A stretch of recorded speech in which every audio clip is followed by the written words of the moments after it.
big hair. This is Headliners, the paper review show that won't send you to sleep like the others will.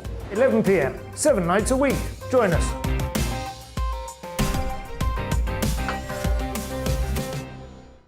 Hello there, I'm Eamon Holmes. And I'm Isabel Webster. And we hope you can join us for Breakfast with Eamon. And Isabel. You make me laugh out loud, belly laugh. Is that important first thing in the morning? Yeah, absolutely. And there's me trying to be deadly serious. News is a serious business. Yeah, I have to rein you in sometimes. Well, it doesn't stop us laughing at it. It doesn't stop us having an opinion on what's going on. Yeah. And it certainly will not stop us reflecting what you think. Weekdays from 6 to 9:30 on GB News.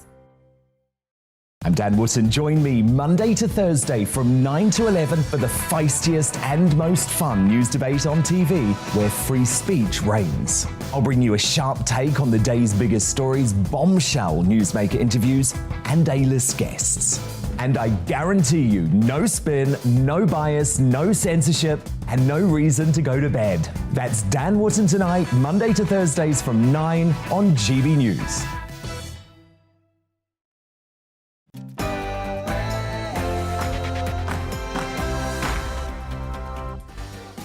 Is the tie straight? This is a national broadcast, you know. A busy show tonight in The Big Question, with truckers being scooped off the streets of Ottawa. Is freedom in the West now under threat? I'll debate that with actor and campaigner Lawrence Fox. We'll speak to the author of a shocking new book about the origins of COVID. Plus, my alternative news headlines at 10. Prince Andrew, Justin Trudeau and Hugh Grant look out. In my big opinion, the smug laptop classes who don't want COVID to end. Plus my amazing panel tonight, comedian Sajila Kershi, commentator Andre Walker, and the Sun columnist and best-selling author Tony Parsons. An incredible Sunday night lineup. I can't do it without you, so I'll see you after the headlines with Olivia.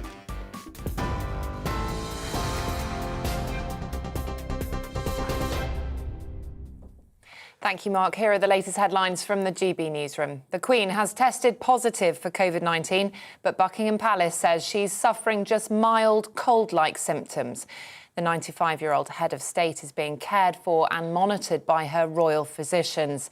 She expects to carry out light duties this week. Boris Johnson has spoken to French President Emmanuel Macron this evening about the situation in Ukraine, with the pair agreeing that the coming week will be crucial for democracy. Earlier, Russian President Vladimir Putin agreed to trilateral talks with Ukraine after speaking with Mr. Macron. A Downing Street spokesperson says it was a welcome sign for the Prime Minister that Putin might still be willing to engage in finding a diplomatic solution. There's been growing concern over increased shelling, with both Moscow and Kiev blaming each other for stoking tensions. An amber weather warning has been issued for Northern Ireland ahead of Storm Franklin. It comes just 2 days after Storm Eunice caused what providers say was the biggest national power outage on record. Around 155,000 people are still without electricity. Yellow weather warnings are also in place for Wales and most of England, with winds of up to 70 miles per hour expected to cause more problems. Tributes are being paid to DUP MLA Christopher Stalford, who died suddenly. The 39-year-old who represented South Belfast is survived by his wife and 4 children. Leader of the DUP, Sir Geoffrey Donaldson, says the party is devastated by his death. Rescuers have found the body of a missing passenger on a burning ferry in Greece. The discovery came just hours after a survivor was located on the stern of the vessel as it was being towed towards Corfu. The fire on the Italian-flagged Euro ferry Olympic, which was sailing from Greece to Italy, started in the early hours of Friday morning. 10 people are still unaccounted for. Canadian police will make what they hope will be a final push to clear the capital of demonstrators. Police, who've arrested 170 people, have been using pepper spray and stun grenades to clear lorry drivers from Ottawa after 3 weeks of protests against vaccine mandates. The self-styled Freedom Convoy has inspired similar protests in France, New Zealand and the Netherlands. And Great Britain has won its first Olympic curling gold medal in 20 years. The women's team dominated the final against Japan to win 10-3. In a message, the Queen sent her warmest congratulations to both the men's and women's teams on their outstanding performances. TV, online and DAB+ radio, this is GB News. Now it's back to Mark.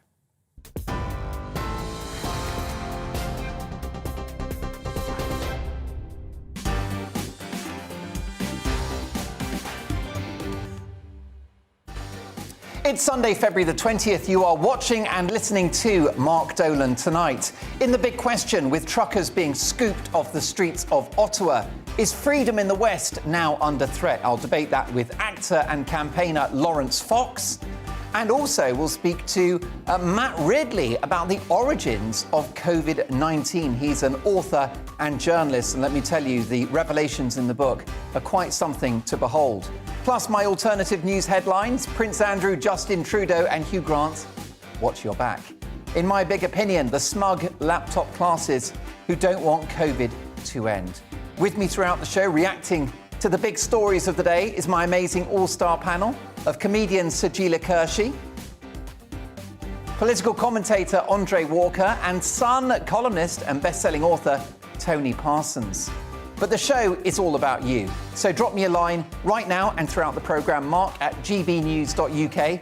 A busy 3 hours to come. It's Sunday night, so fire up the kettle, plunge the cafetiere, warm the milk, and tear open the all-butter shortbread biscuits, and let's get to work.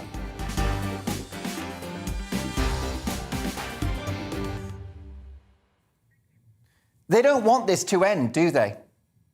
Sage scientists warning of unknown future variants, and the Labour Party seeking evidence for the lifting of restrictions.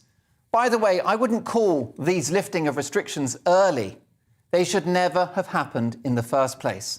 And please don't give me any of this guff about how we're losing free tests. They're not free. Did you know they cost you and me about 2 billion quid a month? And all they do is perpetuate this hysteria, not to mention how uncomfortable this testing is for many. Children find it distressing. And of course, the colossal environmental impact of all the plastic in these kits is a disgrace. I'd like to see all of those COVID tests melted down into something more useful, perhaps a massive plastic sign, one installed in every town and city, saying all of this madness is over. The ditching of all COVID restrictions, including the need to isolate at home if you've had a positive test, is better late than never from the Prime Minister Boris Johnson, who at the moment, frankly, is doing a great job of proving me wrong. Well done, Boris. I confidently predict we will look back on the last 2 years as an historic, catastrophic health policy disaster. With £500 billion borrowed already and a decimated economy, how many more lockdowns do you think we can afford before families debate which of their children they're going to eat first? It gives me great pleasure to say bye-bye COVID. You've had too much prominence for too long at the expense of far worse diseases like cancer, diabetes and depression. Take a look at this graph showing the infection mortality rate from COVID. And you'll see, let me take you through it, the over 75s who get COVID-19, tragically 3% of the over 75s lose their lives. And of course, the younger you get, that number just falls off a cliff. We stopped the world for that. In terms of public health policy, it's time to relegate COVID to where it should have been from the start, alongside other respiratory viral infections. And there is, in particular, no excuse not to completely unlock now that we have Omicron. Far from avoiding Omicron, in my opinion, the healthy should all be getting it. I think we should be having Omicron parties, because that's how you increase immunity and get back to normal. Ignoring the natural immunity acquired by healthy people getting the virus, as argued for by the Harvard University epidemiologist Martin Kulldorff, is something we should have done in the first place. And it's been the scandal of the last 2 years to ignore natural immunity, another casualty of the pandemic. Has anyone in the history of the universe ever self-isolated with a cold, other than being too tired to get out of bed? Well, for many, COVID symptoms have been no worse than a nasty flu. And Omicron has proved to be a great gift to the world, a variant of COVID which is milder than Michael Bublé's greatest hits. But the elite laptop class don't want this to end. The broadcaster Kay Burley tweeted this today. It was a photograph of the Queen with the news that the Queen has COVID, and of course we wish her well. Apparently the symptoms are very mild. But underneath the photograph of the Queen, Kay Burley has tweeted, "Might this impact on any decision by the government to further lift COVID restrictions?"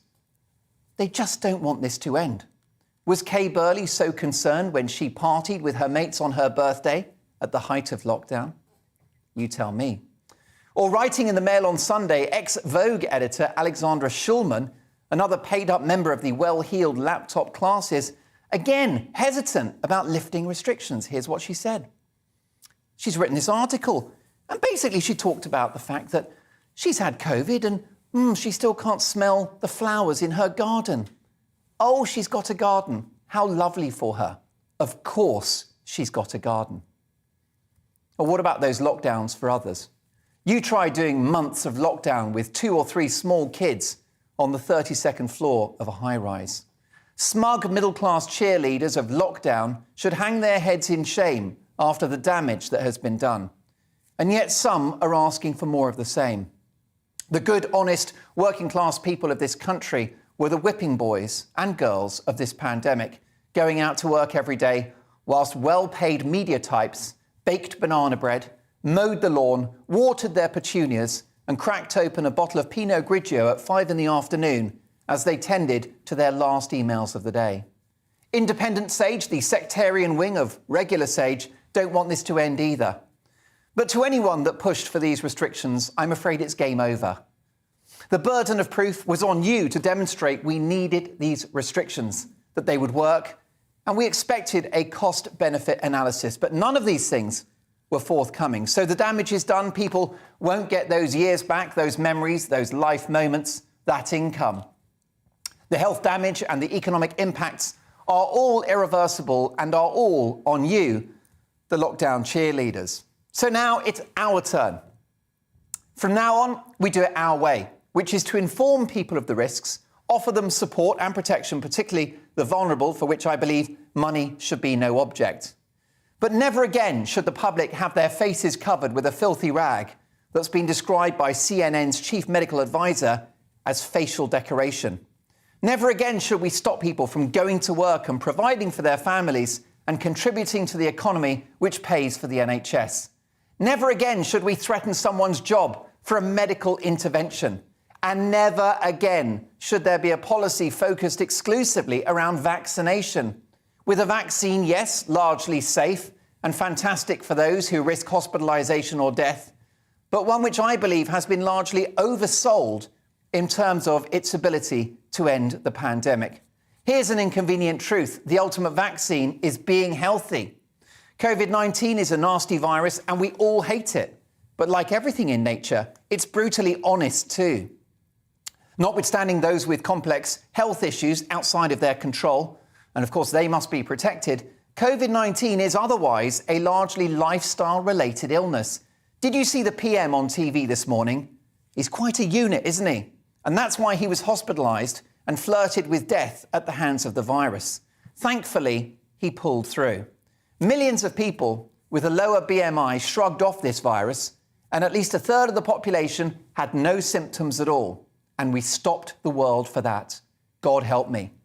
But if you're worried about future variants, it's very clear now that the lever of lockdowns and other mandates have been pulled to destruction, and in my view, are now permanently discredited. Massively expanding hospital capacity for winter surges and a general public health message of slim down and be healthy is the only long-term sustainable solution to handle COVID and other such viruses. I was truly shocked to read an interview with the woman who discovered the Omicron variant in South Africa, Dr. Angelique Coetzee. She made it categorically clear in November that Omicron was mild and she couldn't understand why European countries were treating it like a worse disease. I wonder if it was political. Well, in a more recent interview, she said the following, and here's a quote. In South Africa, Omicron is a lighter disease, but in Europe, it has been a serious illness, which is what the politicians want me to say. There has been, wait for it, a lot of pressure from European scientists and politicians who have said, please don't say it's a mild illness. Welcome to hell. In the end, COVID was not the bubonic plague, just a nasty virus which exposed the weaknesses of our health systems around the world and the poor public state of health in this country. We have nuked the country in a failed attempt to control the virus. We committed suicide for the fear of death. Well, it's over. There may be future variants, and we'll have to get on with it. Life is dangerous. As the storms of the last 24 hours have taught us, and as Vladimir Putin is teaching us right now, as he circles his wagons on the border of Ukraine, it's time to accept that life is dangerous, and we must now have a bonfire of all of the COVID restrictions so that Britain and its amazing people can rise like a phoenix out of the ashes. And as we recover and bounce back mightily, which we will, two words must resonate across the length and breadth of this land. Never again.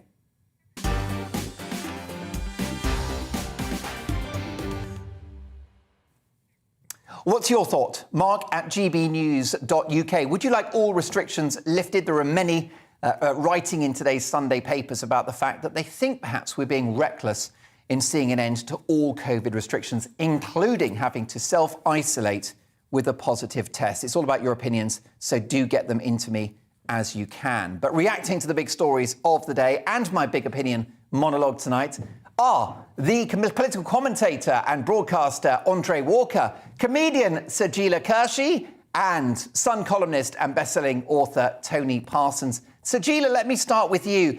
Do you think that Boris Johnson is right to lift all restrictions lock, stock and barrel?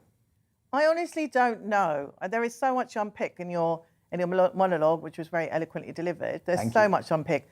Like everybody, we've all had like terrible times. We mustn't forget that people actually did die during the pandemic. It was a world pandemic. It wasn't just in the UK.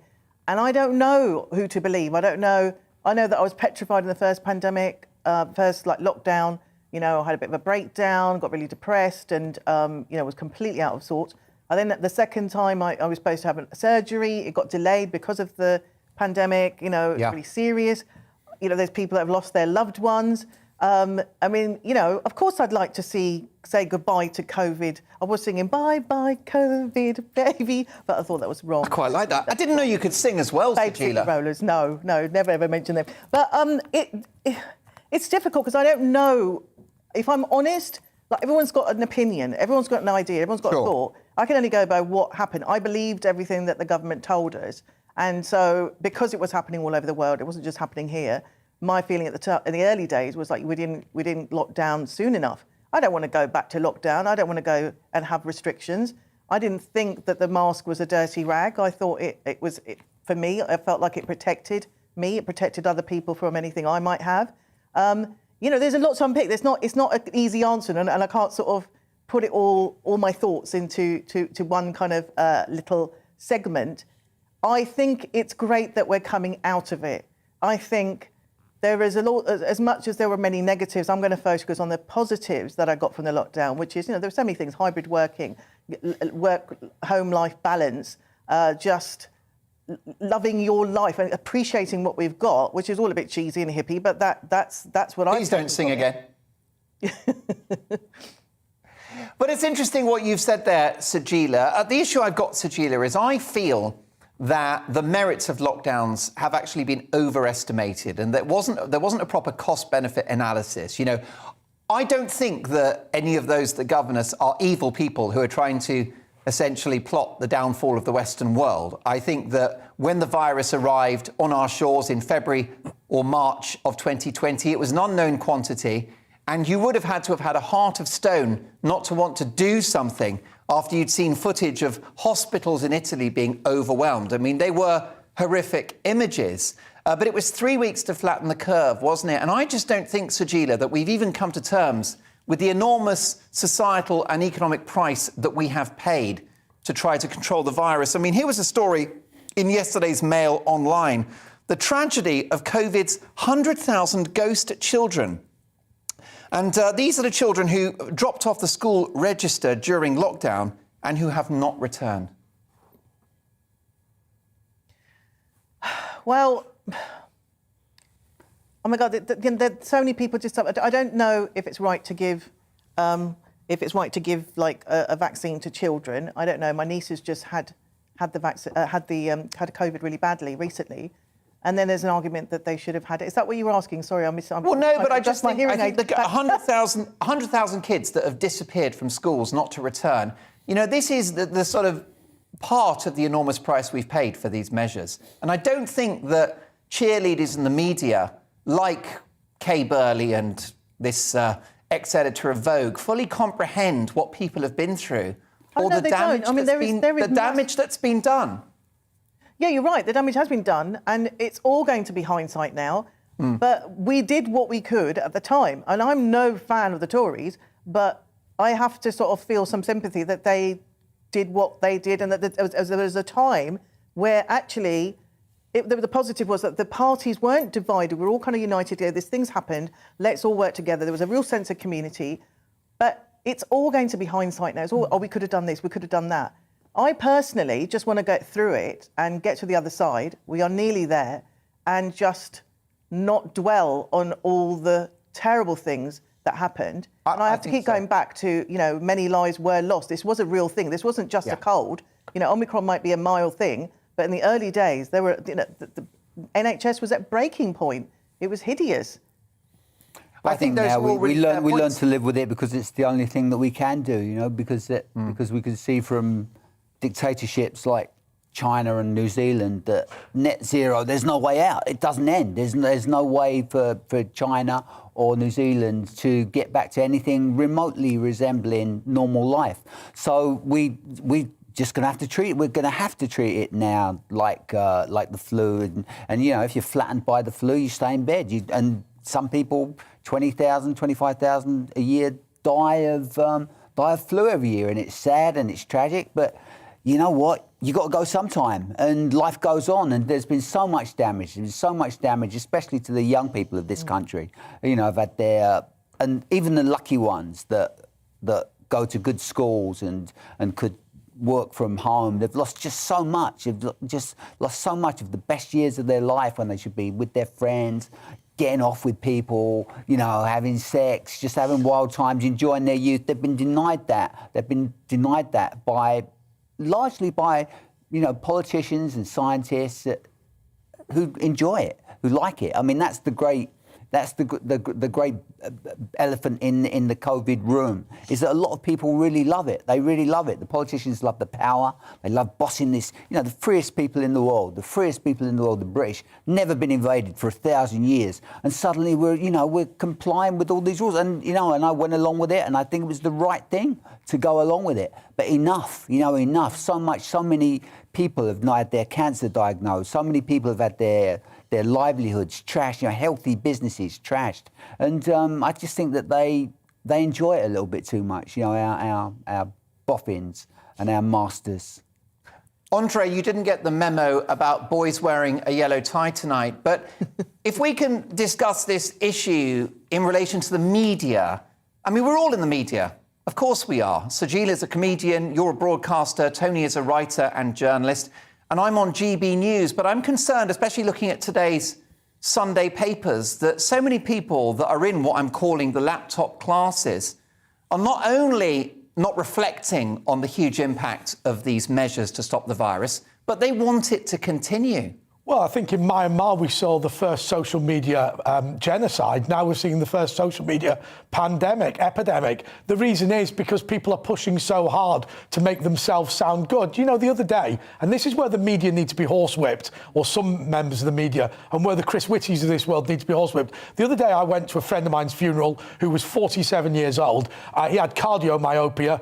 He wasn't taking the medication and was drinking quite heavily because his business had been shut down as a result of lockdown. lockdown. Now, that person will be added to the statistics and given as evidence that there was increased number of deaths during the pandemic, and so effectively vindicating the policy which effectively shortened his life. And I think that that is something that we constantly forget. Similarly, I mean, I cannot believe, and I have to say this, you mentioned it before, Kay Burley is, along with Boris Johnson and a whole host of other people, somebody who simply did not believe the rules ought to apply to them because they didn't believe in the rules. So she is piously taking to the television, gobbing off about the importance of a pandemic that she personally wasn't interested in. And I've said this before, and, you know, it may sound like a joke, but I think it is actually serious. I'm one of those people living on my own who, when the pandemic started, you know, suddenly it was, don't bother getting out of your dressing gown. Then it was order pizzas at 11 o'clock, get out the vodka at midday. You know, it caused a real problem. We are social animals,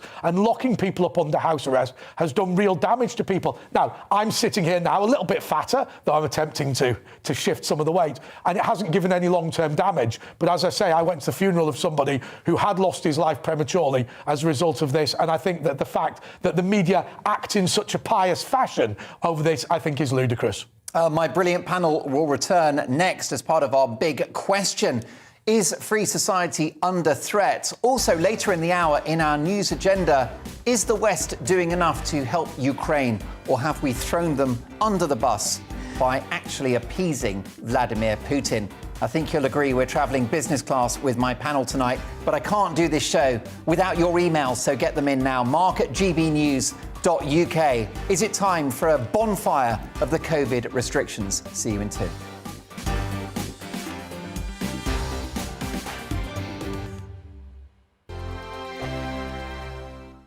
GB News is the UK's home of discussion and debate from all perspectives. To stay up to date on the latest stories, make sure that you subscribe to the GB News channel right here on YouTube. You can watch us live 24/7 across the whole world. You can also check out exclusive content and catch up on previous episodes of your favourite shows. Every day, we ask the questions that you'd ask, so why not add your voice to the conversation in the comments section? Don't forget to subscribe. We are GB News, Britain's news channel. Every night at 11 on GB News, we bring you the next day's stories the day before. It's basically like time travel. If it's a big story, we'll cover it, guaranteed. But we'll also have some fun along the way. Big opinions, big laughs. Sometimes big hair. This is Headliners, the paper review show that won't send you to sleep like the others will. 11 p.m, 7 nights a week. Join us.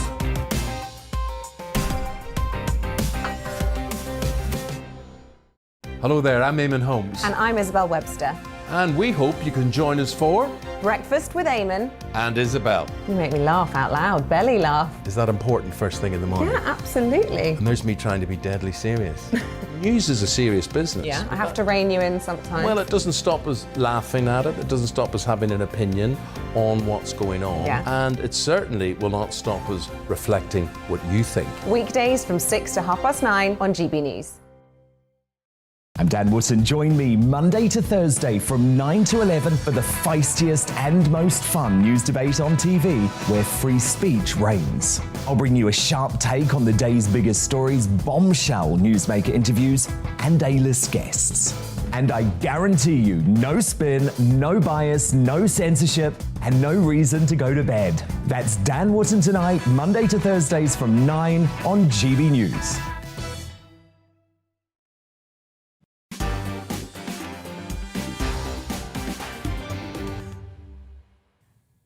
Big reaction to my big opinion monologue, which Gareth is currently editing and preparing for Twitter. It'll be on @GB News via Twitter in the next couple of minutes. But the reaction is coming in on email. Thank you so much for your emails. You know it's the best bit of my show, so thank you very much.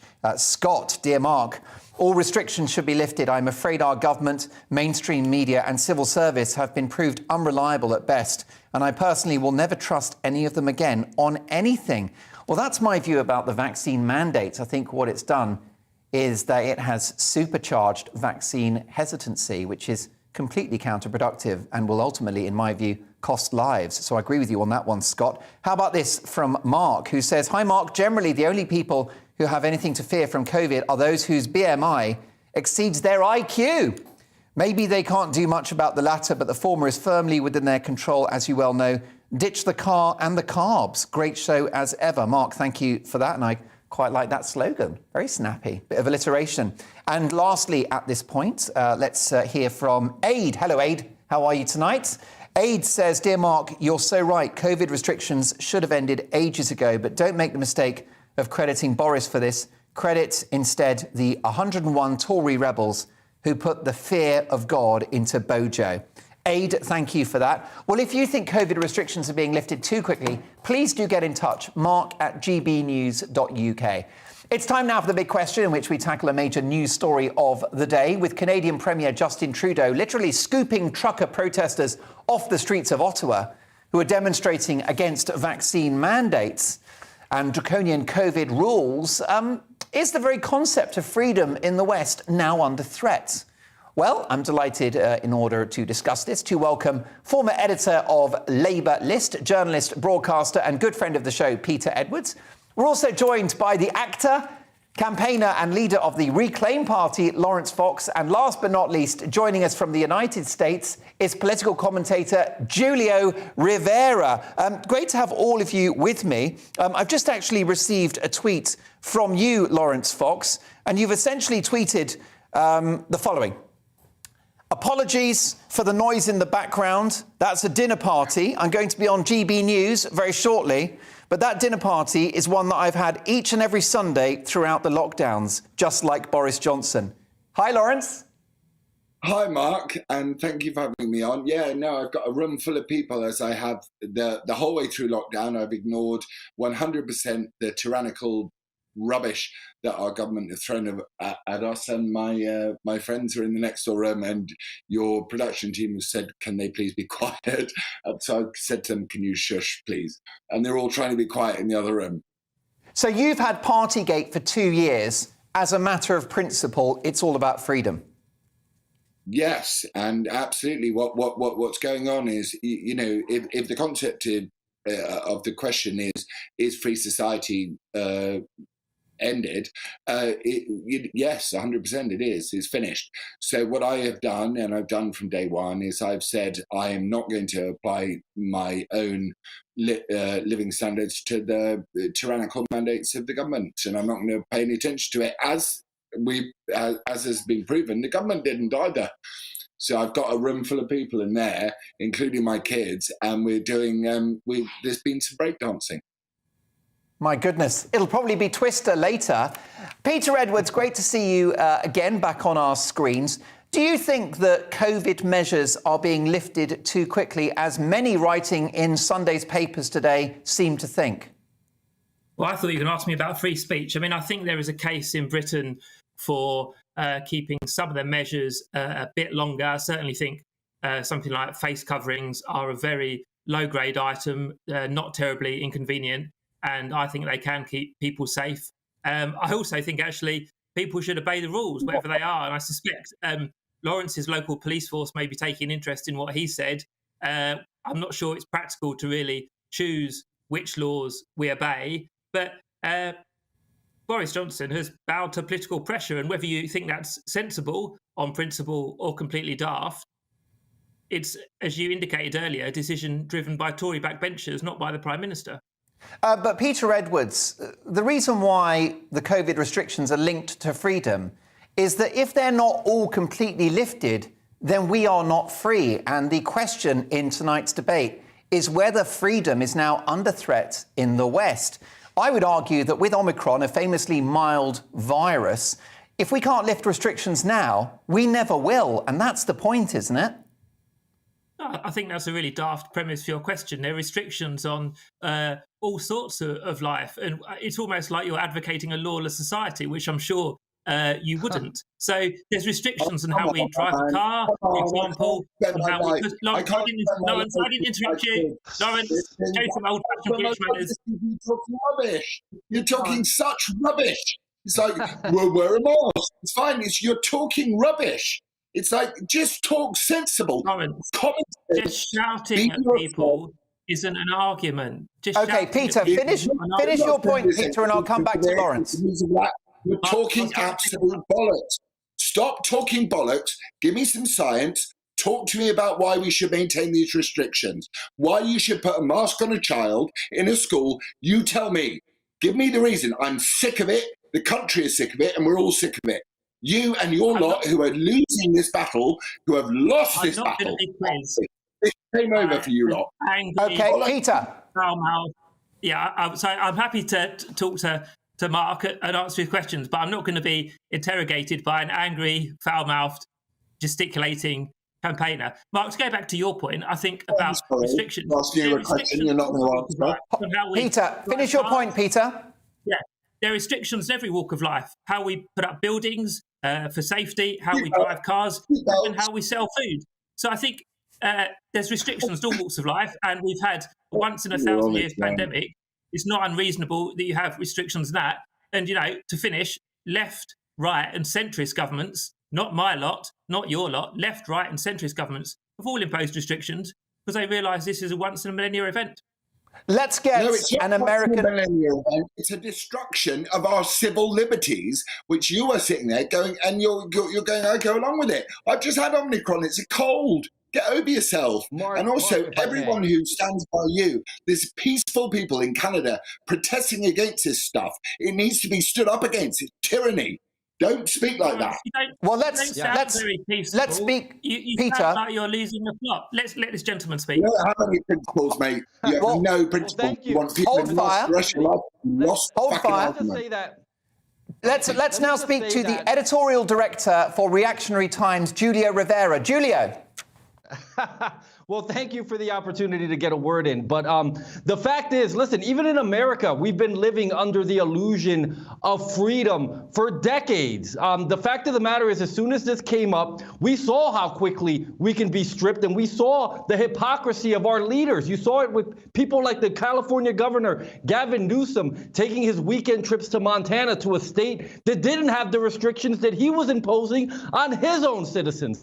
And we're seeing now in America, blue states, which had the most, restrictive sort of rules in place, lifting them because guess what? It's a midterm election year, and Joe Biden is failing in every possible way. The only way that the Democrats can have a snowball's chance in this midterm is to try to adopt the more popular methods of dealing with the COVID pandemic that you've seen in places like Florida and Texas. And I've noticed, Julio, that even the Democratic Party are now disowning the idea of lockdowns. And the chief White House spokeswoman said just 2 weeks ago, oh, no, we're not the lockdown government. That was the last one. They're running for the hills, aren't they, Julio? Exactly. Listen, Trump said from the beginning when this first happened that we should leave it up to the state.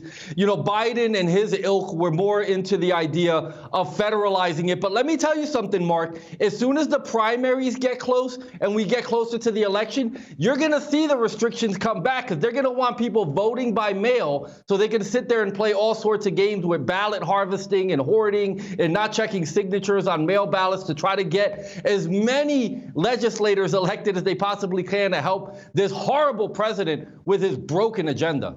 Peter Edwards, we won't be free until all of the restrictions have been lifted, not only because they restrict our liberties, but also because they cost a fortune. Can we justify £2 billion a month for testing in relation to Omicron? Mark, I think sometimes you've got to look at the counterfactual. There are costs, economic, social and health costs, in not having any restrictions. Clearly, they're going to end at some point, and I think it's right that you phase out free testing eventually, but to me, it feels a bit too soon. So what's your timeline, Peter Edwards? If testing costs £2 billion a year and still restricts people's lives and impacts the economy, when does this end? Can you give me a date? By the way, I've just got to say, Lawrence is so in favour of free speech that he starts shouting at me every time I open my mouth. But to go to Mark's point, I think, Lawrence, stop shouting. I think you're going to explode. On television, and it's boring, and the people are bored, the people of Canada are bored, the people of America are bored, and the people of the United Kingdom are bored. If you want to wear a mask, go wear a mask, all right? Wear it on a tube. I don't need to wear a mask in my living room, Lawrence. Turn around to the rest of free society and tell us how we need to behave. It's game over. Game over, buddy. Peter, Lawrence, I will make don't sure. think we're buddies. I'll make sure you're not interrupted. Now, Peter, what is this timeline? When do the restrictions end? Because I've got my Google Calendar right here on the laptop. So if you wouldn't mind giving me the dates, I'll just pencil it in so my viewers can hold you to account when that day actually happens. We're just connecting with our panel. What do you think, by the way, Mark at gbnews.uk? A lively debate. My panel don't agree with each other, and that's what this programme's all about. I actually think that what Sajila said earlier and what Peter Edwards is saying now is actually mainstream opinion. I think the majority of people are worried about lifting restrictions. Right, we've got you back. Peter Edwards, what's the date when all of the restrictions go?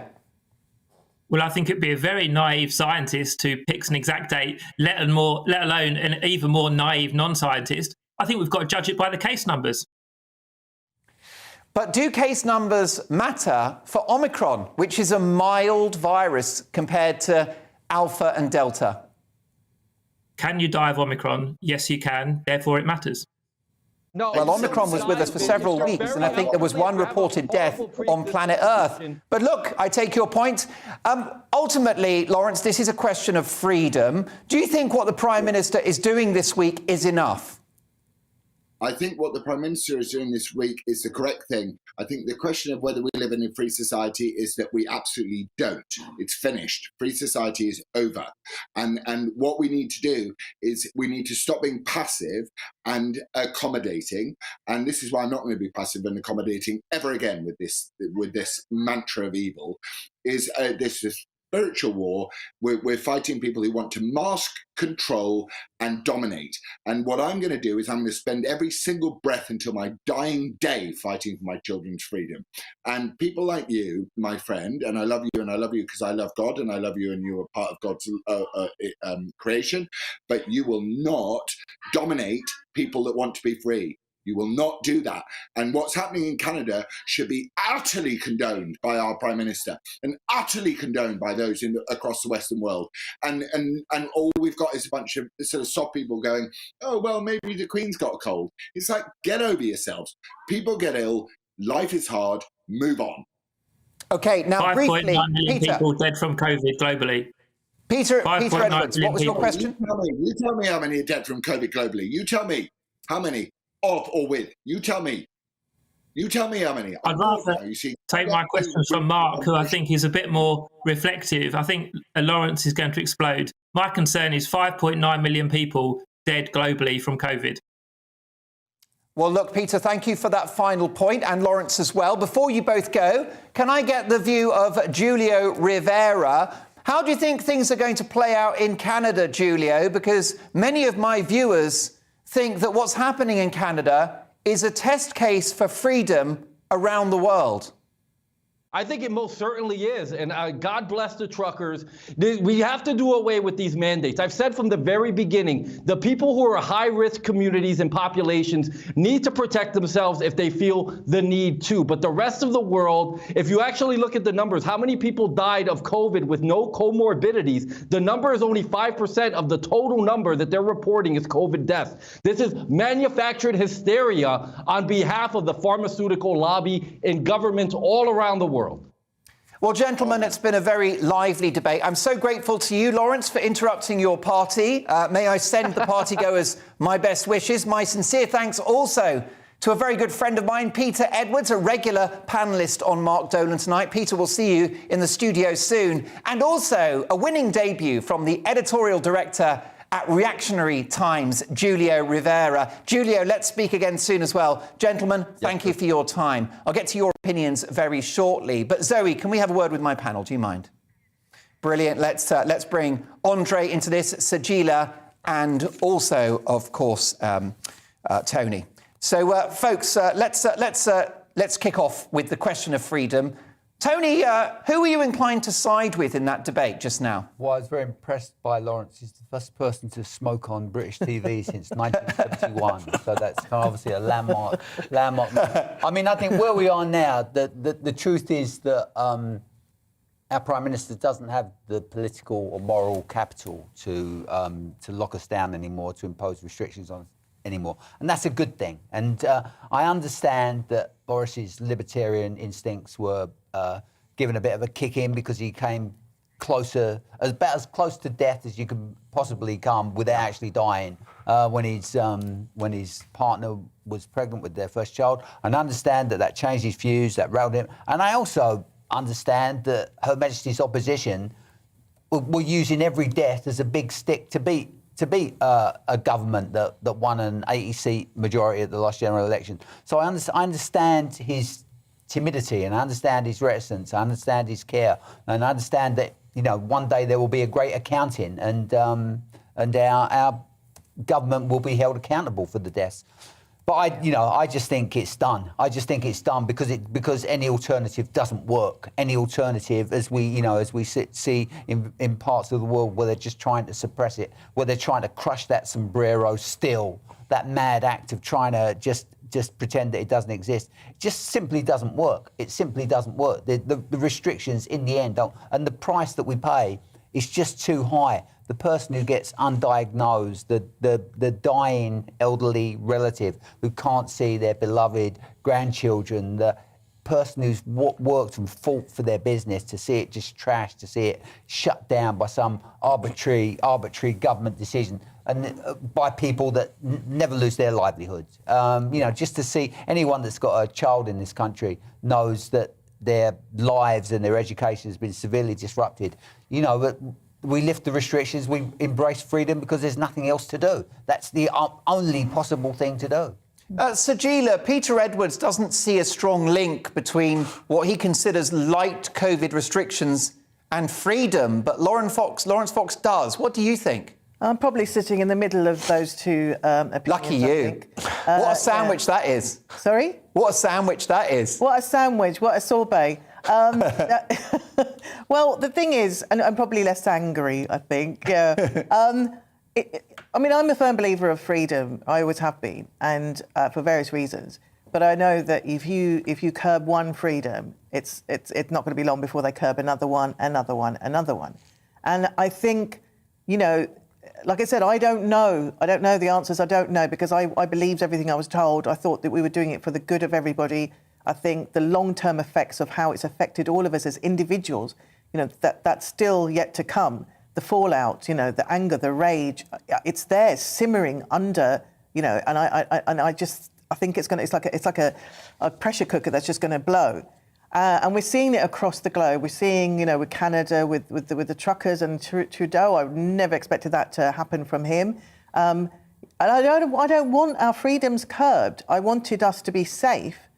And all the things that Tony said, I totally agree with Tony. But I think we have to kind of live with this. I agree, it's not going to go away. How do you find a way through? I am one of those health vulnerables, whether I'm bigger or whatever, because I've got other underlying health things. So I'm one of the risk factors. But there I am trying to get back to my life, coming to do, shows like this.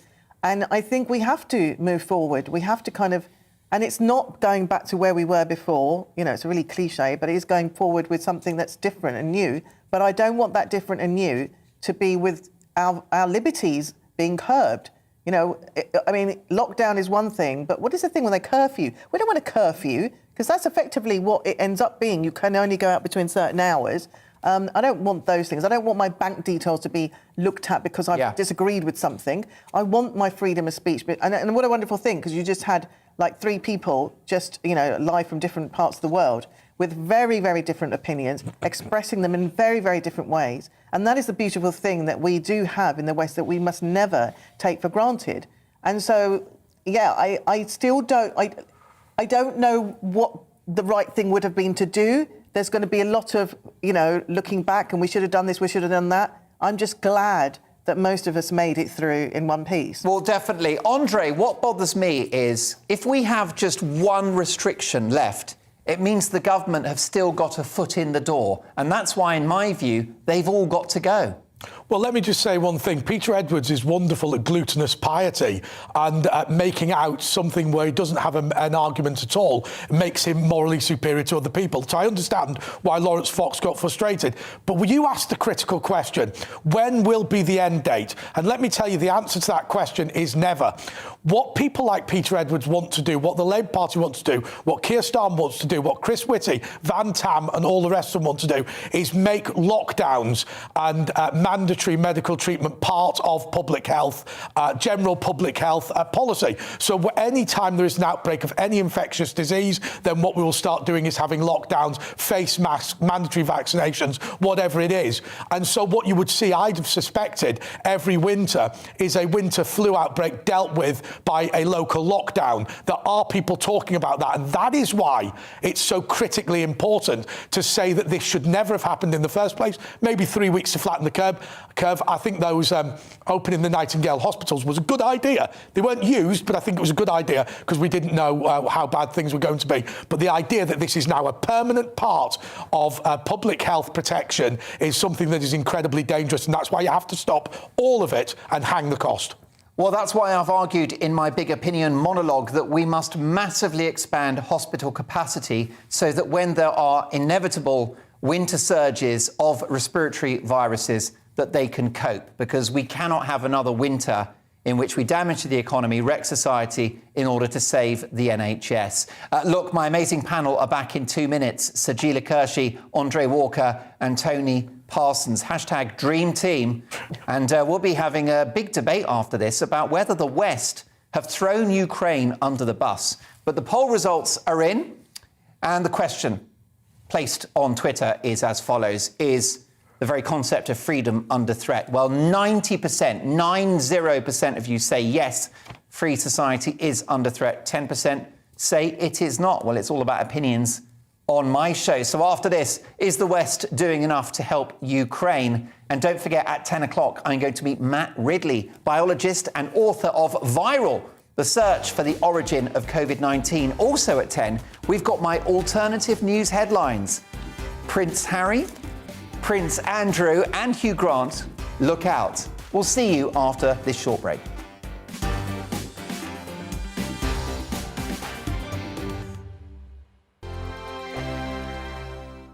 GB News is the UK's home of discussion and debate from all perspectives. To stay up to date on the latest stories, make sure that you subscribe to the GB News channel right here on YouTube. You can watch us live 24/7 across the whole world. You can also check out exclusive content and catch up on previous episodes of your favourite shows.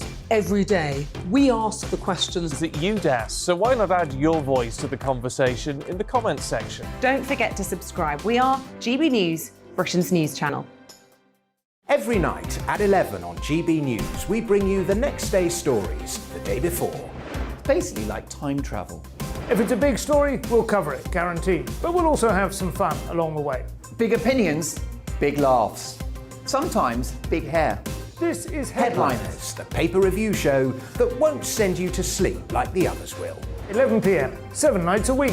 Join us.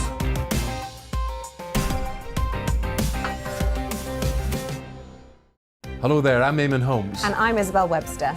And we hope you can join us for Breakfast with Eamon and Isabel. You make me laugh out loud, belly laugh. Is that important first thing in the morning? Yeah, absolutely. And there's me trying to be deadly serious.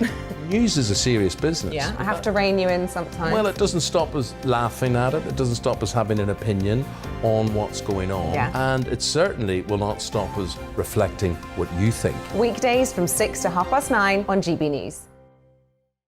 I'm Dan Wootton. Join me Monday to Thursday from 9 to 11 for the feistiest and most fun news debate on TV, where free speech reigns. I'll bring you a sharp take on the day's biggest stories, bombshell newsmaker interviews, and A-list guests. And I guarantee you, no spin, no bias, no censorship, and no reason to go to bed. That's Dan Wootton Tonight, Monday to Thursdays from 9 on GB News.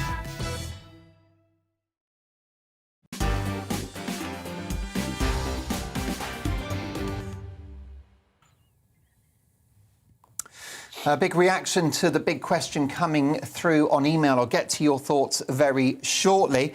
But first, one of the biggest news stories of the day is that the Queen has tested positive for COVID-19. Buckingham Palace said in a statement, Her Majesty is experiencing mild cold-like symptoms, but expects to carry out light duties this week. The head of state, who is 95 years of age, is being cared for and monitored by royal physicians. In a sign that her symptoms aren't too serious, She sent a message of congratulations today to the Team GB women's curling team after they won the nation's only gold medal at the Beijing Winter Olympics. The Queen, who has been triple vaccinated, tested positive after coming into direct contact with her eldest son, Prince Charles, who had the virus 10 days ago. So we'll get you any updates on that as and when they appear. But for the time being, may we wish Her Majesty. I don't have Omicron, but I've lost the power of speech. It's because I'm talking to the Queen. You're going to get a little bit nervous, aren't you? Addressing the Queen. Down there on one knee. Exactly. I'll definitely jump on my knees. We wish Her Majesty a speedy recovery. So there you go. We will get you the latest on that if any developing story comes from it. But Ukraine's president has hit out at the response from the West to escalating tensions with Russia. Speaking at a major security conference in Munich, Volodymyr Zelensky called for sanctions to be imposed against Russia now and asked Western leaders, what are you waiting for? Here's more of what Mr. Zelensky had to say. The world needs this action, not Ukraine. We are going to protect our country with or without support of our partners, be it hundreds pieces of contemporary armament or 5,000 helmets. We equally appreciate the support, but everyone needs to understand that this is not some kind of donation Ukraine should be reminding or begging for. This is not just a broad gesture that Ukraine should be bowing down for. This is your contribution into the European and international security for which Ukraine has been serving as a shield for 8 years now. So is the West doing enough to defend Ukraine, or are Mr. Zelensky's criticisms valid? Andre? Well, I have to say, I saw Joe Biden talking on and on and on about all this support for Ukraine and how we all need to be in a coalition together, but also that there was going to be no troops on the ground. I worry about this significantly because I think that China is watching what goes on in Ukraine with a view to invading Taiwan, and I think that is potentially an absolute disaster. I think the stronger we are with Putin, the better, and I just feel like it's got to be boots on the ground. I think he's a schoolyard bully. I don't think he's got the guts to attack British and American soldiers. And so that's what I would do, send troops in. Can Britain do much on its own, Tony, or is it all about Washington? Washington. I can't believe anybody has any faith in Washington. When you see old Joe with the dribble on his chin and just barely able to read an autocue, you despair. I know that feeling. You absolutely despair for the West, and I think the West has really never looked this weak before. I mean, I think Trump was in many ways a pitiful, pathetic president, and now they've got another one, and it's just what's wrong with that country? So America's not standing strong. The Germans are afraid of having their gas cuts, the old Vorsprung Dirk technique, So, thank goodness the EU doesn't have an army, you're wondering which direction they'd be pointing. So, I mean, I think I disagree that there should be British troops on the ground there. I think our troops and our servicemen and women have been used too often in conflicts that didn't directly threaten. But the problem is, what do we do then? Because it's very difficult if you've got somebody like Putin. Look, Putin is just a bit depressed. That's what I think it is. He's just depressed. I told you the fallout of the COVID, the lockdowns, it all affects us differently. He needs a hug. He needs a hug. He needs to be talked. I am a little bit misunderstood, right? And he wants to have a little chat with all the leaders. And he wants Gaza to bring him chicken. Kiev, obviously. Oh, yeah, the 4-pack of Kronenbergs. Kiev. And is it a fishing rod as well? Fishing rod and rotisserie chicken. That will make him happy. We don't need to send troops. I agree with Tony. Just send Gaza. No, I think he definitely loves being on the big stage, and he loves his country feeling more important than it actually is, and he loves that. And he is a bully. But there are pro-Russian people in Ukraine who separatists who would like to be. And so I think the idea of getting involved in that fight, the idea of British troops getting in the middle of that is just. I agree that. sending 5,000 crash helmets is just an insult. Risible. It is an insult. It is an insult. So at the same time, I think NATO has been too expansionist. I think the EU has been too expansionist. Putin's an ex-KGB thug, but the 25 million Russians died in the Great Patriotic War, and they don't want NATO on their border, and I think it's all about that. I mean, they keep saying there's going to be war. There's going to be war. I think he just wants, he wants to dob off. Yeah, he probably does. Well, let's see if we can return to this conversation later in the show. Coming up, my alternative news headlines, and we'll be meeting Matt Ridley, biologist and author of Viral, the search for the origin of COVID-19. Plus, another great British game show as well. See you shortly.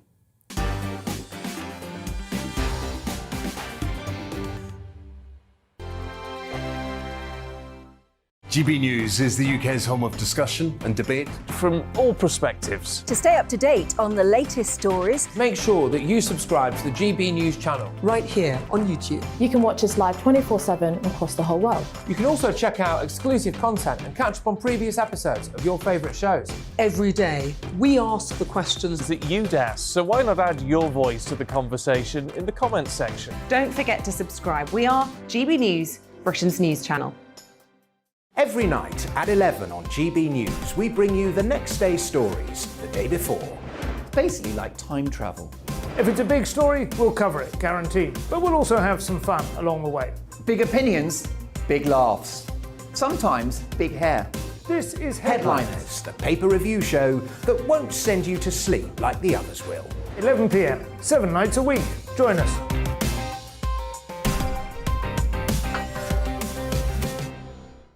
Hello there, I'm Eamon Holmes. And I'm Isabel Webster. And we hope you can join us for Breakfast with Eamon and Isabel. You make me laugh out loud, belly laugh. Is that important first thing in the morning? Yeah, absolutely. And there's me trying to be deadly serious.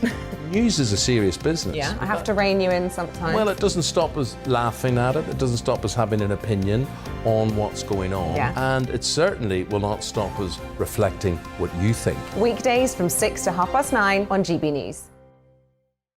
I'm Dan Wootton. Join me Monday to Thursday from 9 to 11 for the feistiest and most fun news debate on TV, where free speech reigns. I'll bring you a sharp take on the day's biggest stories, bombshell newsmaker interviews, and A-list guests. And I guarantee you, no spin, no bias, no censorship, and no reason to go to bed. That's Dan Wootton tonight, Monday to Thursdays from 9 on GB News.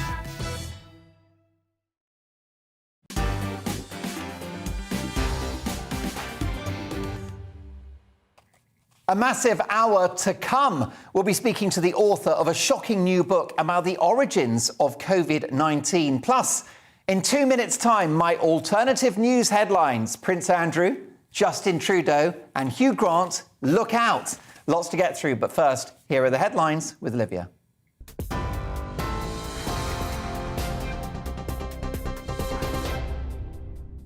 Thank you, Mark. I'm Olivia Guthrie in the GB newsroom. The Queen has tested positive for COVID-19, but Buckingham Palace says she is suffering just mild cold-like symptoms.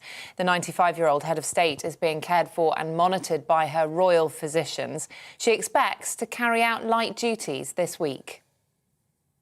Boris Johnson has spoken to French President Emmanuel Macron this evening about the situation in Ukraine, with the pair agreeing that the coming week will be crucial for democracy.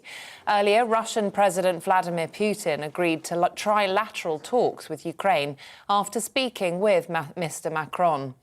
A Downing Street spokesperson said it's a welcome sign for the Prime Minister that Mr. Putin might still be willing to engage in finding a diplomatic solution.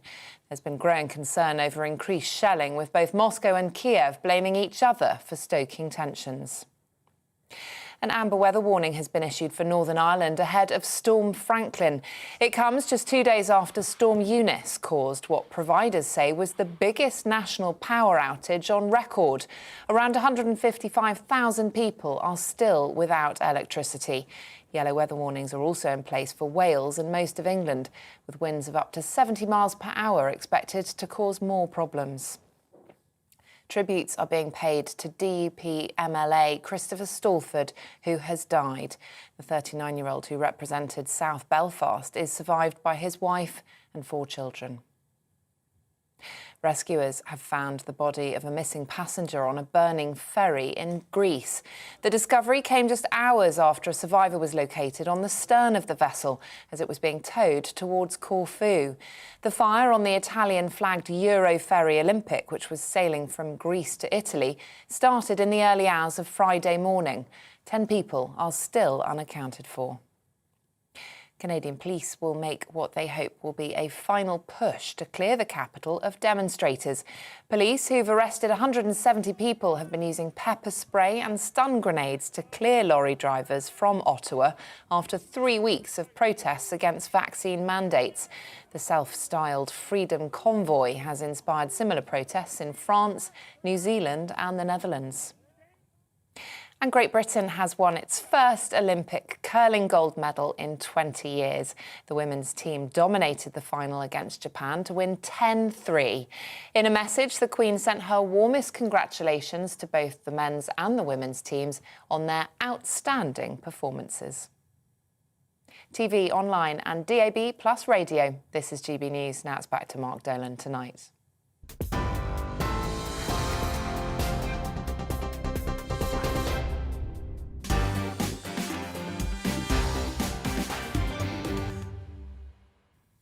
Many thanks to Olivia, who returns in an hour's time. Aren't our news team fantastic? Now, let me get to some of your emails. Our big question was about whether freedom in the West is now under threat as a result of pandemic measures. This is from Pete, who says, "Hi, Mark. Great to see a passionate and heartfelt response from Lawrence Fox. Your guest, Peter Edwards, employed typical left-wing antagonistic methods of winding someone up, then telling them to calm down. Peter Edwards is 100% wrong when he said 5.9 million people died of COVID. Deaths from COVID are universally accepted as much lower." Of course, that's the debate, isn't it, Pete? It's about from COVID or with COVID and other comorbidities. However, we've got another email, and it's from Stephanie, who says, "I agree with Peter, and I think he represents a lot of common sense, very rarely heard these days." Thank you so much for that. Well, I'll get to more of your emails shortly. It's time now for my alternative news headlines, and we'll start with Prince Andrew, who looks set to be forced out of his grace and favour home in Windsor. The 62-year-old royal faces growing calls to leave the 31-bedroom house following recent scandals. It's thought in the coming weeks he'll be given one last chance to collect a few of his things from the property, including furniture, family heirlooms, and some of his favourite photos. Yesterday, Andrew celebrated his 62nd birthday. Breaking with recent tradition, the Queen, the Prince of Wales, and the Duke of Cambridge did not publicly wish him a happy birthday because of his recent troubles, although he was given a free bottle of Peroni and a half-price margarita at his local Pizza Express. The actress Emily Attack has spoken about the disgraceful X-rated material that she gets sent online. Offensive and deeply unacceptable, the 32-year-old actress said she's witness to, quote, "about 10 penises I've not asked to see before breakfast." 10 penises I've not asked to see before breakfast. Now, some are calling this trolling. I would call it my college years. Furious parents in Brighton are complaining about the woke school, which is banning children from calling their parents mum and dad. Nothing new for Princesses Eugenie and Beatrice, who stopped using the words mum and dad years ago. Science news now, and according to a new study, humpback whales travel up to 3,700 miles to find a mate. 3,700 miles to find a mate. Something relatable to anyone that doesn't live near a Wetherspoons. There he is. What a legend. Actor Alec Baldwin is in the news. The troubled Hollywood star has spent almost $2 million on a Vermont farm in the American countryside. It's thought the family are entertaining guests with a swimming pool and tennis courts, but there hasn't been much take-up so far for his shooting range. North Korea now, and Kim Jong-un has been besieged by a huge crowd of fans as he waves from the sunroof of his luxury car. Supporters were heard cheering, "It's not great here, but at least we don't live in Canada." Meanwhile, ITV have struggled to find a male host for the Good Morning Britain breakfast show. Bosses are now considering rotating a variety of male stand-in hosts. Apparently, top of their wish list are these three: Piers Morgan, and Piers Morgan. They're bound to get one of those guys, surely. Film news now, and Hugh Grant will play an Oompa Loompa in Charlie and the Chocolate Factory as film bosses refuse to cause offence by casting actors with dwarfism. Now, casting for this movie was competitive, and in the end, it was down to just two candidates, Mr. Grant and this tree. In the end, the tree was busy with other projects. And those are your alternative news headlines.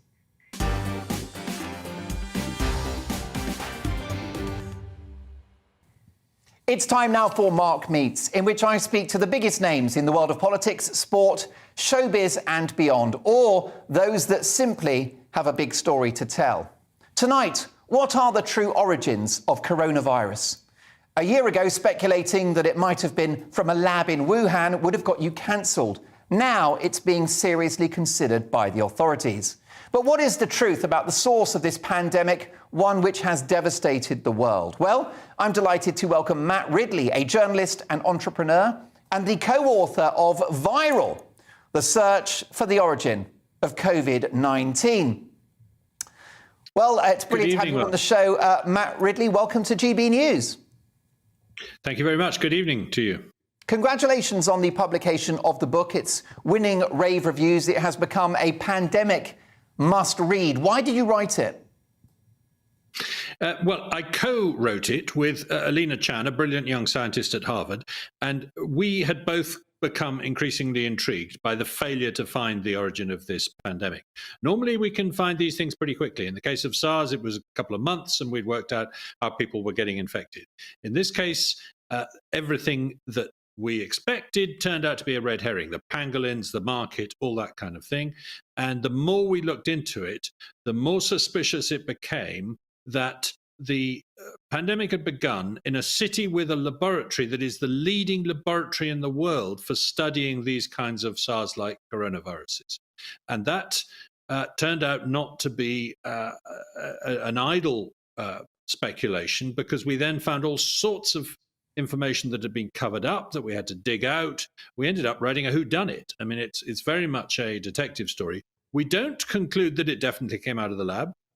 We can't rule out the possibility of a natural event, but we do think that it is now quite likely that that's what happened. And we take the reader as far as we can into every alleyway in this mystery to try and give them a taste of what the arguments are, what the evidence is, who's hiding what, who's got most to lose, etc., etc. Now, what exactly does this laboratory in Wuhan exist to do? Yeah, well, it's China's leading virology lab, and it has a team in there led by Shi Zhengli, who was originally tasked with tracking down the origin of SARS when SARS broke out 15 years ago. And she achieved that and found that horseshoe bats were the source, the ultimate source, the reservoir of this virus, and that all SARS-like viruses live in these horseshoe bats. So she then set about doing a program which was funded partly by the Chinese government, but partly by the American government, to go out into bat caves all over southern China and Southeast Asia, collect bats, get the viruses out of them, take them back to the lab, examine them, study them, sequence their genomes, then alter their genomes so as to test how dangerous they are in human cells and in mice carrying human genes. So they did a whole series of experiments, culminating in 2018 in an experiment in which they made a hybrid virus out of two of the viruses they'd collected in one of these caves, and found that it was 10,000 times more infectious than either of its parents in humanized mice. So these are significantly risky experiments. They're done with the best intention, that is to predict and prevent the next pandemic. But that didn't work, did it? I mean, they didn't predict or prevent this one. And it's not at all impossible that they may have contributed to causing it. And there are laboratories of this nature all around the world. So its very existence isn't necessarily a cause for concern. How sloppy are the standards? Yeah, you say that, but, Go on, but Matt. actually, in terms of SARS-like viruses, there are very few other laboratories in the world working on this. And this is the one with the biggest collection of SARS-like viruses and the biggest track record of publishing experiments on them in the world, not just in China. And how high are the standards in these Chinese laboratories? I mean, is there a concern about sort of sloppy procedures which might have caused this particular virus to escape? Is there any case to answer in terms of the fitness of these laboratories for public health? Well, there's two things to say there. One is that, on the whole, Chinese laboratories and Chinese science is run to a very high standard. There's a lot of safety procedures, etc. It's as good as most places in the world. But on the other hand, they were doing some of these experiments at biosecurity level 2, which is basically wearing a mask and gloves. That's about it, all you have to do. And because they thought they were working on bat viruses, which probably couldn't infect people, they thought that was safe. And the guidelines, the international guidelines don't really exist, but the national guidelines didn't say otherwise. So that is something that will have to be revisited in a hurry now after this. And the other thing to say is that there were concerns about this particular laboratory because in 2018, a team from the US Embassy in Beijing visited it after they published some results because they wanted help to improve their standards from an American university. And the team from the US Embassy said, there are some procedures that need looking at. And we found out that actually over the last few years, they have patented devices for dealing with wounds if you get bitten by a bat and things like that. So they clearly have a record here of one or two incidents that they're worried about. They've also cracked down on the practice of selling laboratory animals in the market for food after the experiment is over. They've increased the fines for that in the last year. Now, that may or may not tell us what was happening. It may be they're just being cautious here. But even the best run labs in the world do have lab leaks. You know, there have been lab leaks in Britain, in America, in many other countries. SARS leaked out of a lab at least 6 times, once in Singapore, once in Taiwan, once 4 times in Beijing. It never caused a pandemic when it did so, but it was being studied, it infected people, and in all but one of those cases, we actually don't know how the people got infected. And those were high security labs. So it's almost inevitable if you work on these kind of viruses in a laboratory that at some point somebody will pick up an infection, and you've got to have very good procedures for spotting that and preventing it spreading. To what extent were the Americans financing this lab in Wuhan? A lot of money was going to Wuhan from America, from the American government, through the aid program, through the Pentagon, and through the National Institutes of Health. It was going via a private foundation called the EcoHealth Alliance, which is a New York-based charity that exists to help labs like this around the world study such viruses with a view to finding the cause of the next pandemic before it happens. So there was a significant quantity of money going from the US to the Wuhan Institute of Virology, which was one of the biggest partners of the EcoHealth Alliance. But it's a mistake to think that's the main source of money. Most of the money that was being spent on this research in Wuhan was coming from the Chinese Academy of Sciences and other branches of the Chinese government. Now, I guess we will cut the Chinese some slack for looking at viruses like SARS and try to understand how they might be treated. That's what this kind of laboratory is for. However, there is speculation about whether this virus might be man-made, engineered at this lab. Does your book speculate on whether that has any truth? We think we can pretty well rule out any possibility that this was a deliberate bioweapon, that they were trying to make a dangerous virus, perhaps for use in military context. There's no evidence of that. It's very unlikely they'd do it in this way or in this place.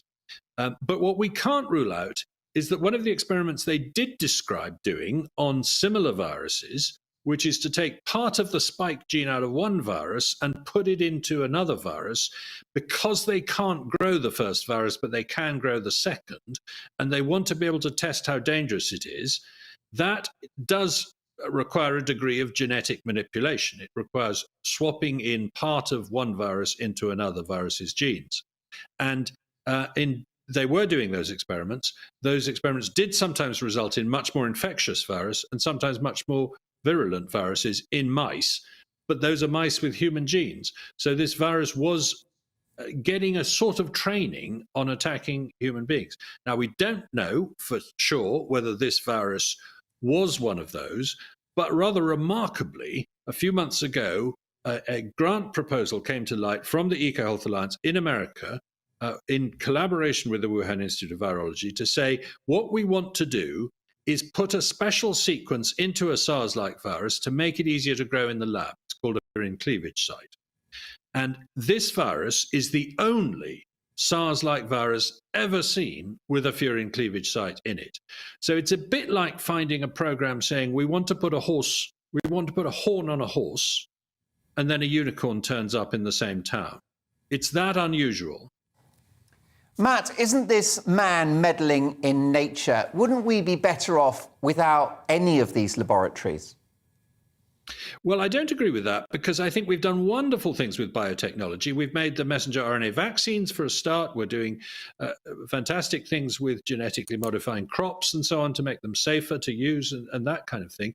We're making extraordinary medicines. You know, diabetics and others have their lives saved by insulin that is genetically engineered. So that is, you know, there is fantastic good stuff to come out of biotechnology. But what's frustrating me very much at the moment is to find scientists saying to me, this cannot have come from science, we're not going to look into it, we're not interested in finding it, whereas they should be saying, look, most of science does good, but it's occasionally true that we make mistakes, and we need to be the ones to investigate it to make sure it doesn't happen again. Well, let's bring my panel in, if I may. Matt Ridley. We're also joined by political commentator Andre Walker, comedian Sajila Kershi, and the Sun columnist and best-selling author Tony Parsons. Sajila, a year ago, if you'd said that COVID came from a lab, you'd be sent to the loony bin, wouldn't you? And definitely be cancelled. Oh, were we? Because I was saying that. It was a conspiracy theory. A conspiracy theory. I mean, it always comes from a lab, I think. I think it's always a red herring when they say, you know, it's chickens and bats and rats. I personally, maybe that's a conspiracy theory, but I personally think it's always from a lab. Well, that's interesting. What do you think about this, Tony? Do you think we'll ever get the truth about the origins of this virus? Clearly, Matt Ridley's book is a comprehensive account of what most likely happened, but will we ever get the definitive truth? Well, it sounds like an absolutely brilliant book and a fascinating read. I mean, it's really the great question of our age and our time. Where does this come from? And the idea that, you know, the WHO and United Nations and the European Parliament are not pushing to get the definitive answer is absolutely incredible. You know, so many people have died, so many lives have been, you know, the generations that grew up since the Second World War, we've never experienced anything like this, where our little lives can be tossed and turned and thrown about by this great global event, and we don't know where it comes from. We don't know the definitive answer. And the WHO have been pathetically soft with the People's Republic of China. You know, they should have been a lot tougher. You know, they're clearly not fit for purpose. You know, people should be banging tables and demanding answers, and they all, you know. Andre, yeah. Andre, you must be gutted. You gave up eating bats for 2 years. Not at all. I just lied about it. I have to say that idea of greater prohibition of selling lab animals in these markets. I mean, remember, the governments in the Far East were always complaining after SARS-1 of the sale of wild animals in these markets, and just it doesn't seem to have been taken too seriously. But one of the things that I think that I'd love to know from Matt is kind of this whole idea of a connected world, because, you know, if you look back at something like Chernobyl, suddenly something that somebody did in a fully incompetent fashion halfway around the world then affects you. But of course now the safety of any lab anywhere, because of a connected society, is our safety as well. And I just wonder whether we don't take this issue seriously enough, because anybody in any country, it seems to me now, who is incompetent could cause another pandemic. Well, I think you're absolutely right, Andre. And you know, as Tony said, we need to get to the bottom of this because for three reasons, really. One, to prevent the next pandemic. Two, because we owe it to the millions who've died. But three, because bad actors are watching this and they're saying, oh, so it's quite easy to make a virus that's very infectious. Doesn't even have to be very dangerous, but as long as it's very infectious, it can turn the world upside down. Now, if you're a terrorist or a rogue regime like North Korea, that is a very tempting prospect. And, you know, there's very little doubt they'll be working on this, even as we speak. You know, when that happens, we need to be able to say, we've investigated it properly and we're going to find you out if you do it. And the fact that we haven't, that we sent a pathetically sort of a joke team from the World Health Organization into Wuhan a whole year after it started, agreeing the terms of reference with the Chinese government, letting them veto who was on that team, and then having a farce of a press conference at which it was endorsed as a theory that it might have reached Wuhan from abroad on frozen fish, that will only encourage these bad actors to say, and the best thing about it is we could get away with it. We don't even have to own up to it. So I do think that, you know, this is a really dangerous moment in the future of the world. Andre?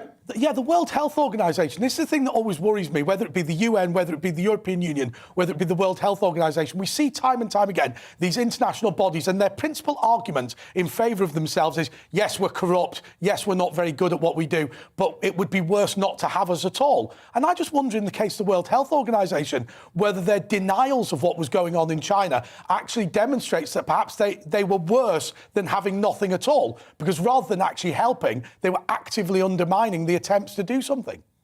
Matt? I agree with that. I was pushing the UK government to investigate, you know, to mount its own investigation of what they think might have happened, using our tremendous biomedical expertise in the UK.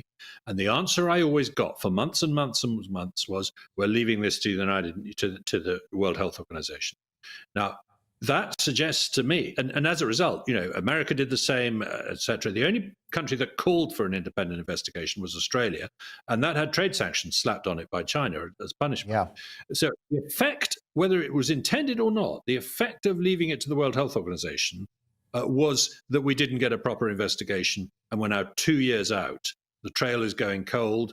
I do think we will eventually find out the answer. It's very hard to keep these things under wraps forever, but it may take a very long time. And meanwhile, there's no effort to crack down on the dangerous research that's going on in virology labs, just as there's not much effort to crack down on those wildlife markets elsewhere in China and Southeast Asia. So we are sleepwalking into the next pandemic. Matt, following your exhaustive research in writing the book, can you give us a sense of the scale of the obfuscation and cover-up by the Chinese government at the early stages of the pandemic? Yes, well, the head of the World Health Organization, Dr. Tedros, went to Beijing in January and came back saying that words could not describe his admiration for their transparency. That was the same week that they locked up 8 people for discussing on social media that people were dying in hospitals. That was 10 days after they had the World Health Organization had echoed the Chinese reassurance that the only way you could catch this was from an animal, 3 weeks after it was clear that hospital workers were catching it from patients and so on. So there was tremendous cover-up. Then when they published the genome of the virus in early February, they they admitted that they had a very similar virus that they'd found in the freezer of their laboratory, and they didn't say where they'd found it, where they'd got it from. It took me and a couple of other people who were working on this about a month to figure out that it had been collected 7 years before from a mine shaft where 6 miners had got very sick with pneumonia, with SARS-like symptoms, and they thought it was a SARS-like virus, and 3 of them died. And they changed the name of the virus shortly before publishing that paper so that we wouldn't be able to track down the link to the other one. They then didn't say that they'd got 8 other viruses out of that same mine shaft. It took a brilliant Spanish contact of mine to find this out.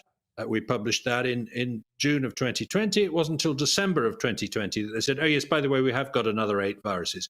Could we have a look at their genomes? Certainly not. Nothing to do with you. So I'm sorry, but when people say, I mean, I've had this conversation with senior scientists who say to me, look, Matt, what do you expect? It's a communist regime. Of course it's secretive. And I say, how is that supposed to reassure me exactly? Ultimately, do you think that if the origins of the virus are located within that lab, and if there was a cover-up, obfuscation, corruption, you name it, should the Chinese be punished in some way? Well, that's a question that's sort of above my pay grade, because we've got to take everything into account when that's going on. But and you know, there's other charges on the charge sheet against this particular regime. I personally think that what needs to happen is targeted sanctions against individuals in something like this. You know, you don't slap a trade ban on China or something, because that punishes ordinary Chinese people. The ordinary Chinese people are wonderful people, and they've not caused this pandemic. We've got to find a way of tackling this murderous and mendacious regime, in my view, which is causing these problems. Can't we find the person that's actually like froze the virus in a freezer? That's dangerous because, you know, electricity can cut out and then it will defrost. I mean, it's, you know, so who is that naughty person? Can't we find him? The one whose freezer it was in? Well, they've got at least 120 of these viruses in their freezer at the moment. SARS-like viruses, not counting other viruses in that lab. They've got 22,000 samples altogether in a database. The purpose of that database was to help us predict the next pandemic. It's not clear which pandemic they're waiting for before they share the database with us. It went offline on between 2 and 3 in the morning on the 12th of September 2019, which is odd because it's several months before the pandemic began. It suggests that there might have been a problem in the lab around then, but we don't know that for sure. It might have been some other reason. You know, it would be the simplest thing in the world for them to say, here's what's in that database, here's all the viruses we've collected, here's their genomes. As you can see, none of them is very close to SARS-CoV-2, so we can't have caused the pandemic. What are you worried about? But the fact that they will not share that data, of course, leaves us suspicious that there might be clues in there to what was going on in their lab that leads us to think that there's a very good chance that it was the cause of the pandemic. Matt, Tony Parsons is absolutely right. It looks to be a fascinating read. It's winning rave reviews. It's also an important book, as well as clearly something of a page-turner. It's co-written by Matt Ridley and Alina Chan. It's called Viral, The Search for the Origin of COVID-19. Matt, thank you so much for joining us on GB News. So much to get through in the next 30 minutes. In our news agenda with my amazing panel, is divorce unfair on men? And also, are restaurants really worth the money? Or have you gone off spending all that cash since lockdown? Plus, another great British game show, this time older celebrities. Can you guess their age? We're going to play a quiz for the ages. Lots to get through. See you in 2.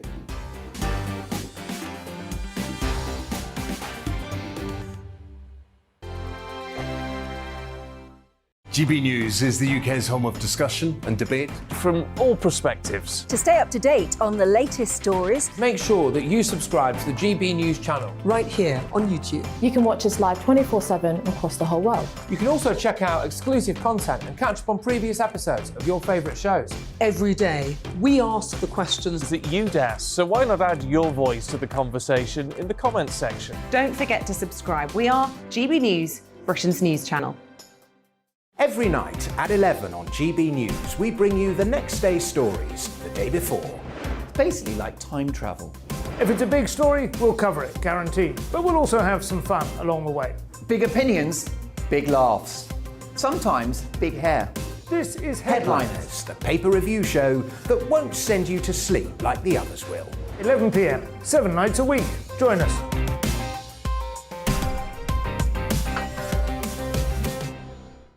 Hello there, I'm Eamon Holmes. And I'm Isabel Webster. And we hope you can join us for Breakfast with Eamon and Isabel. You make me laugh out loud, belly laugh. Is that important first thing in the morning? Yeah, absolutely. And there's me trying to be deadly serious.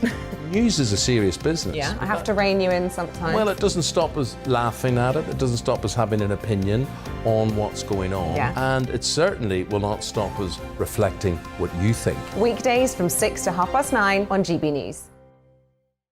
I'm Dan Wootton. Join me Monday to Thursday from 9 to 11 for the feistiest and most fun news debate on TV, where free speech reigns. I'll bring you a sharp take on the day's biggest stories, bombshell newsmaker interviews, and A-list guests. And I guarantee you, no spin, no bias, no censorship, and no reason to go to bed. That's Dan Wootton tonight, Monday to Thursdays from 9 on GB News.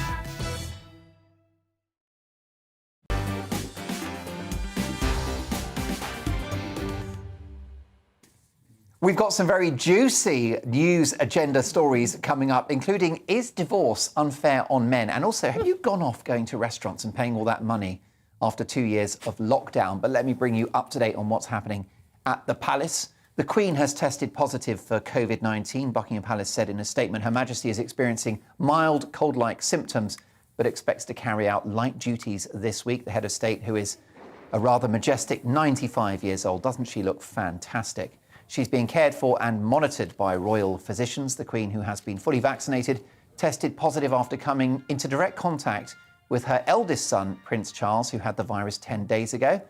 And Mom, we wish you a speedy recovery. Now, millions of Brits are set to be hit by a £40 billion stealth tax. The Mail on Sunday revealed the results of an exclusive study by the Centre for Economics and Business Research, showing 9 million workers will face a tax increase as a result of the Chancellor Rishi Sunak's 4-year freeze on income tax thresholds. So are taxes here to stay? Should we accept that we are now in a high-tax economy and will be for the foreseeable future? Is the dream of a low-tax economy now over? Andre? Well, I have to say, for me as a Conservative to tell a Conservative Chancellor that there is no magic money tree, I find absolutely extraordinary. I mean, you know, if Jeremy Corbyn had proposed a percentage of this spending in the 2019 general election, he'd have been castigated even further for being a communist. But what worries me is the way that we're destroying our own business. I saw Theo Pathetis on the Farage show, and he was talking about the fact that we've got all of these business rates, which is related to where you're renting your building or where you own your building, and then Amazon come along and don't have to pay any of it. And so time and time again, we're disadvantaging people in the United Kingdom. And I just worry that, first of all, we see people all the time saying, I don't mind having a longer lockdown if it helps the virus. You know, losing billions. At one point, $1 billion a day, I think it was costing. That's why I'm complaining about this so-called free testing, £2 billion a month. That's not free. I mean, it's absolutely extraordinary because, of course, people forget that somebody has to pay for all this. And the thing is, people talk about tax the rich. Yeah, OK, there are people worth £5 billion, but there's not very many of them. What there are is a large number of us in the middle, and they are the people that get whacked time and time again. And if you try to tax those ultra-rich too harshly, well, they're very mobile. They will relocate. Yeah, they don't live in any particular country. They don't have to be here, do they? No, absolutely. And I just think what worries me is, I mean, one of the things that upset me more than anything else, Mark, and I know we're going to talk about restaurants, but this Eat Out to Help Out, where we blew a fortune on cheap pizzas and then locked down the restaurants 10 minutes afterwards anyway. It was just classic pouring money down the drain. Yes, I mean, look, Tony, the reason why I believe in low taxes is because I think it stimulates investment, it creates jobs, you have a growing economy, and from that output, you can pay for great public services. So I would argue it's very much a socialist idea to have a thriving economy if you want to take care of the weakest in our society. And for me, high taxes is like quicksand and a race to the bottom. Well, I think, as Lord David Frost has said, that there's a misunderstanding of the Red Wall, and there's a misunderstanding of all those traditional Labour heartlands that voted for Tories. They seem to think that they want Labour policies, that they want socialist policies, and they don't. They want red-blooded, low taxation, government get out of the way and let people get on with it and let the genius of our people shine. So I think they've become, over the last couple of years, they've become addicted to spending other people's money. I think they really love it. I think there's been an enormous amount of waste. And I think it will come back to haunt them because there's a lot of people that are being pulled into very high taxation. They're not rich. They're really not rich. They're struggling. They're struggling working people. And more people, millions, I think 4 or 5 million people are going to be dragged into the 40% tax bracket. That's a lot of tax. It means like for nearly half of the year, you're working for this government. You're working for this government or any government, and it's morally wrong. Michael Caine said a few years ago, and he got in a lot of trouble, and I was happy to defend him. He said, I'll pay when it's 50%, but as soon as it's 51%, I'm off to LA. And I thought, good for you. Good for you, Sir Michael. Because that's the moment at which the state takes more than you're getting. Yeah, and it's actually getting perilously close to that now. Yeah. And, well, it's probably beyond that if you take into account VAT and national insurance and all of the other stealth taxes. I mean, what do you think, Sajila? You're a comedian. You're probably going to have to use like Jimmy Carr's accountant at some point. I'm going to have to use Jimmy Carr's accountant. I am. No, I think. I notice when things are really bad. I'm not good on figures and stuff, right? So I don't know, but I know that things are getting bad. When I go to Lidl's or other stores are available, and I go to Lidl's and I see my posh rich friends, like, and on the yellow stickers, and that's when I know that obviously this isn't just. So it's not just like self-employed, like lower earning sort of people. It's everybody. It's affecting everybody. Yeah. Everyone's petrified of the gas, electricity bills going up, the national insurance, and it is really worrying. I don't know how I don't know how we got ourselves in this situation, but of course we do know. It's all the furlough. Did you benefit from the furlough? Because I just got blew my mind. 80% of your wages paid for free for you to sit at home. Yeah. Where some of us didn't get anything. But Mark, you got nothing. The self-employed got nothing. Yeah, nothing. Mark, can I make this point to you? Most people watching this show now will be living in a Band D property for the purposes of their council tax. Many of them will be paying around £1,800 to £2,000 a year. You've got to pay tax on that money. So what you have to do is earn, what is it, £3,500, £4,000 in order to pay your council tax. And so suddenly, even before you've done anything, you're on £4,000. And this money just rocks up. And I think the other concern is, and I was on a radio station in Northern Ireland the other day, and they were talking about people saying... you get around. Yeah, you better believe it. It's a recession, baby.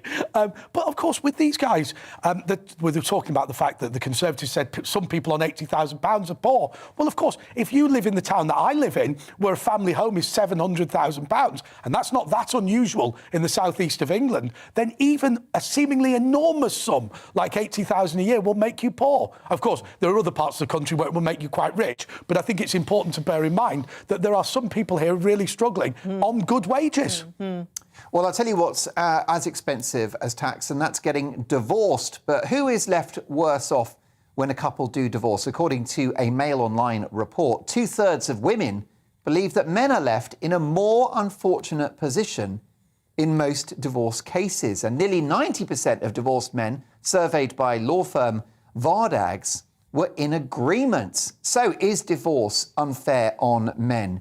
Any divorcees among us? Yeah, I was divorced when I was very young. But this year I celebrate my 30th wedding anniversary. Oh. Congratulations. We're off to Lake Como. And have you been together that long because you can't afford another divorce? We've been together that long because we love each other. She's a very lucky lady. Mark, that's not because she's watching. I feel like I've lived in every kind of family going, a nuclear family, and I was a single dad after my first marriage broke up. So I kind of feel like I've seen it from a lot of angles. And I've come to the conclusion that it's not men or women that get shafted in divorce, it's children. It's children. And actually, getting out of a marriage for most people, assuming that there's not financial strictures that you're suddenly skint. For most people, it's like getting out of a prison early. You know, it's like you can lose a little weight, you can start having romantic and sexual adventures, you can fall in love again. Maybe you've made mistakes, maybe you were younger, and you see where you went wrong and see what was your fault and see how you were to blame for that. And so, I think men and women, grown men and women, for the most part, get over a divorce, and in my experience, it's the children that carry the can, the truly blameless members of families who suffer. So all this stuff that men suffer more, I don't have a lot of sympathy for that. Although I had a friend of mine who worked for a divorce lawyer, and he said that this lady came in, and it was a relatively simple case. They were just going to divide up the house and whatever.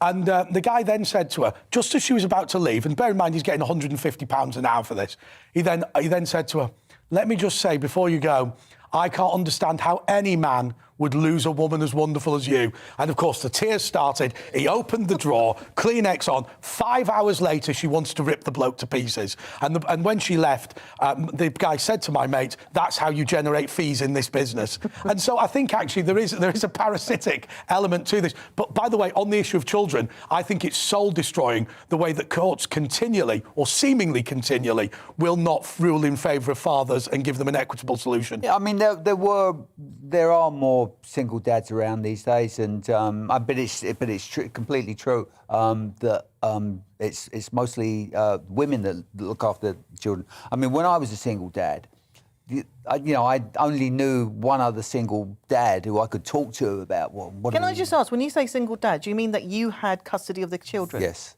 Okay. Yeah. And that was David Bowie. And so so if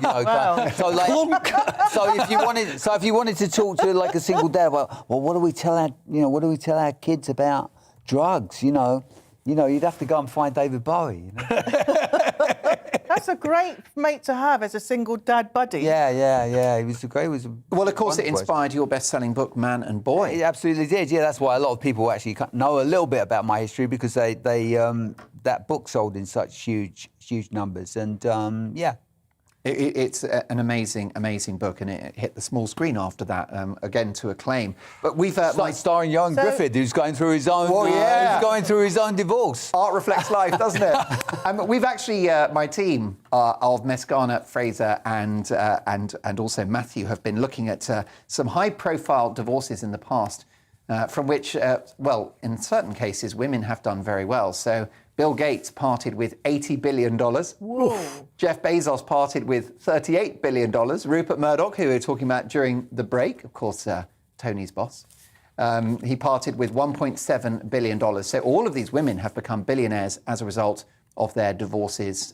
But also, very notably, Ray Parlour, who is an ex-Arsenal player and now a presenter on Talk Sport Radio. The Romford Pele. The Romford Pele, right? And a legend, a very nice man as well. Great broadcaster. Well, what happened there is they split their assets roughly 50-50, but in an unprecedented court judgment, he had to commit more than a third of his future income for many, many years ahead, following the divorce. So he continues to earn, and he's still sharing money with his missus. Is that fair? It is. Well, okay. So I am, just from a woman speaking who's been divorced, I think back in my day when my son was little, and I do agree with you, the children do suffer no matter how amicable you try and make it. We spent 8 years of vitriolic battle, and this is a thing, and I don't want to generalise, I want to say all men, but men generally kind of try and control the situation with money. Women use the kids. I'm not saying that's always the case, but that it kind of like is kind of a fair thing. That sounds like a now, fair I thought template. I left my partner one day, just as I did leave, with 3 pairs of knickers in my handbag.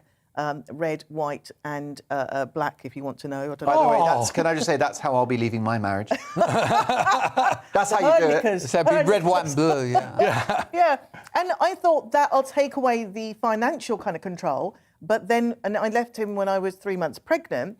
We spent 8 years in a really vitriolic kind of situation. Now, if I'd known, or if we were aware about the co-parenting thing, which has become a new thing, co-parenting is wonderful because it means whatever is happening between husband and wife, that's put aside, but you do what you can, like to co-parent with both. What does co-parenting mean? Co-parenting is basically you can divide the 50-50.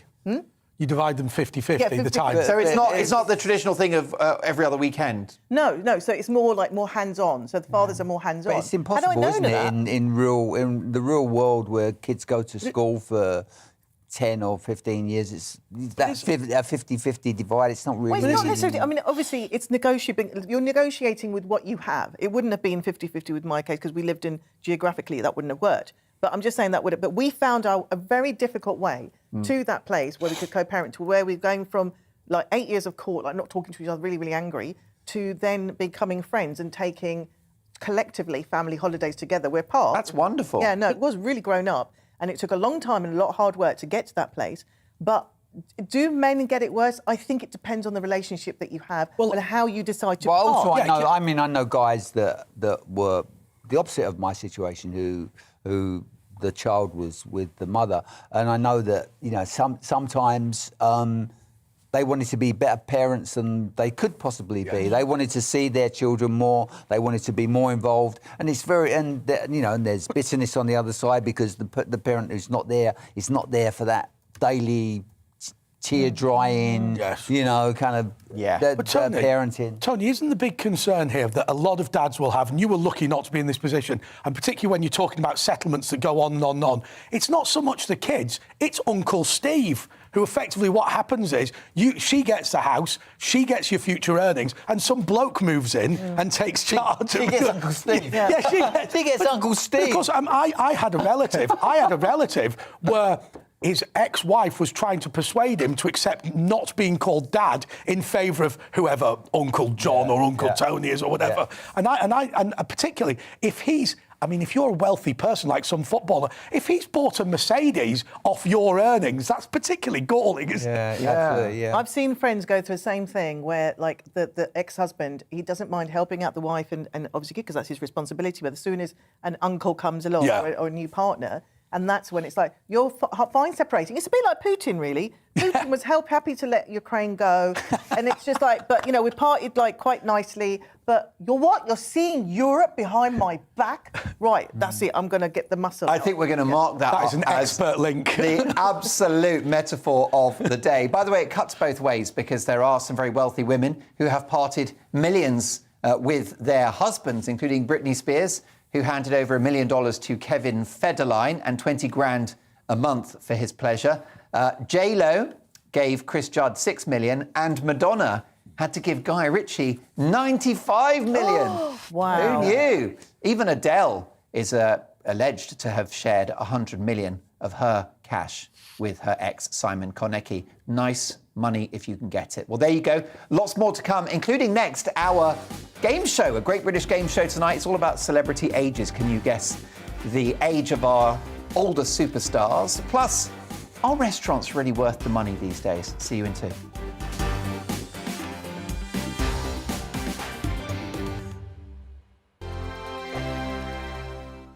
GB News is the UK's home of discussion and debate from all perspectives. To stay up to date on the latest stories, make sure that you subscribe to the GB News channel right here on YouTube. You can watch us live 24/7 across the whole world. You can also check out exclusive content and catch up on previous episodes of your favourite shows.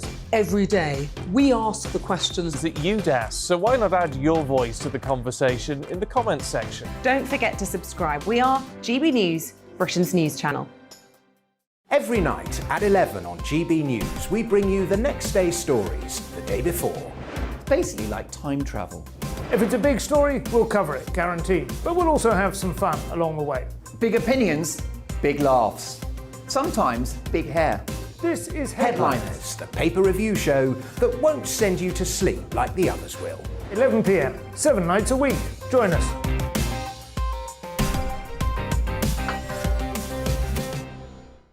Hello there, I'm Eamon Holmes. And I'm Isabel Webster. And we hope you can join us for Breakfast with Eamon And Isabel. You make me laugh out loud, belly laugh. Is that important first thing in the morning? Yeah, absolutely. And there's me trying to be deadly serious. News is a serious business. Yeah, I have to rein you in sometimes. Well, it doesn't stop us laughing at it. It doesn't stop us having an opinion on what's going on. Yeah. And it certainly will not stop us reflecting what you think. Weekdays from 6 to 9:30 on GB News. I'm Dan Wootton. Join me Monday to Thursday from 9 to 11 for the feistiest and most fun news debate on TV, where free speech reigns. I'll bring you a sharp take on the day's biggest stories, bombshell newsmaker interviews, and A-list guests. And I guarantee you, no spin, no bias, no censorship, and no reason to go to bed. That's Dan Wootton Tonight, Monday to Thursdays from 9 on GB News.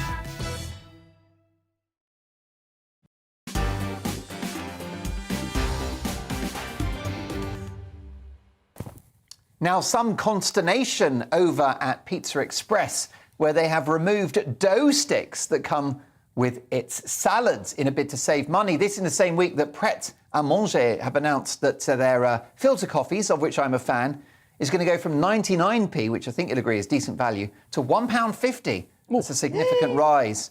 So, following lockdowns, we've been sort of cooking at home, making our own food and drink. Are restaurants and cafes now a rip-off, and are they really worth the cash? What do you think, Tony? I think we need them more than ever. I try to go to my favourite restaurant once a week. I love it. It's a really important part of my life. It's a great London institution, been there since the 18th century. Wilton's in Jermyn Street. What's the genre? Is it British cuisine? Yeah, it is. It is. And I'm also a big fan of Pizza Express, and I think that every restaurant in the land, from Pizza Express to Wilton's, has been through Armageddon over the last couple of years, and they deserve our support, and we should be, you know, I mean, my local Pizza Express is folded, and they're dropping like HMV stores, you know, Yeah. and I think we need to support them. If they want to whack a couple of quid on, you know, the calamari, then I'll go along with it. Sajila. I was like, oh my God, what's going to happen next? The Pizza Hut, like, all you want salad bar, that's going to be rationed. Because remember those? It's true. Yeah. What will happen is one of the staff will follow you around.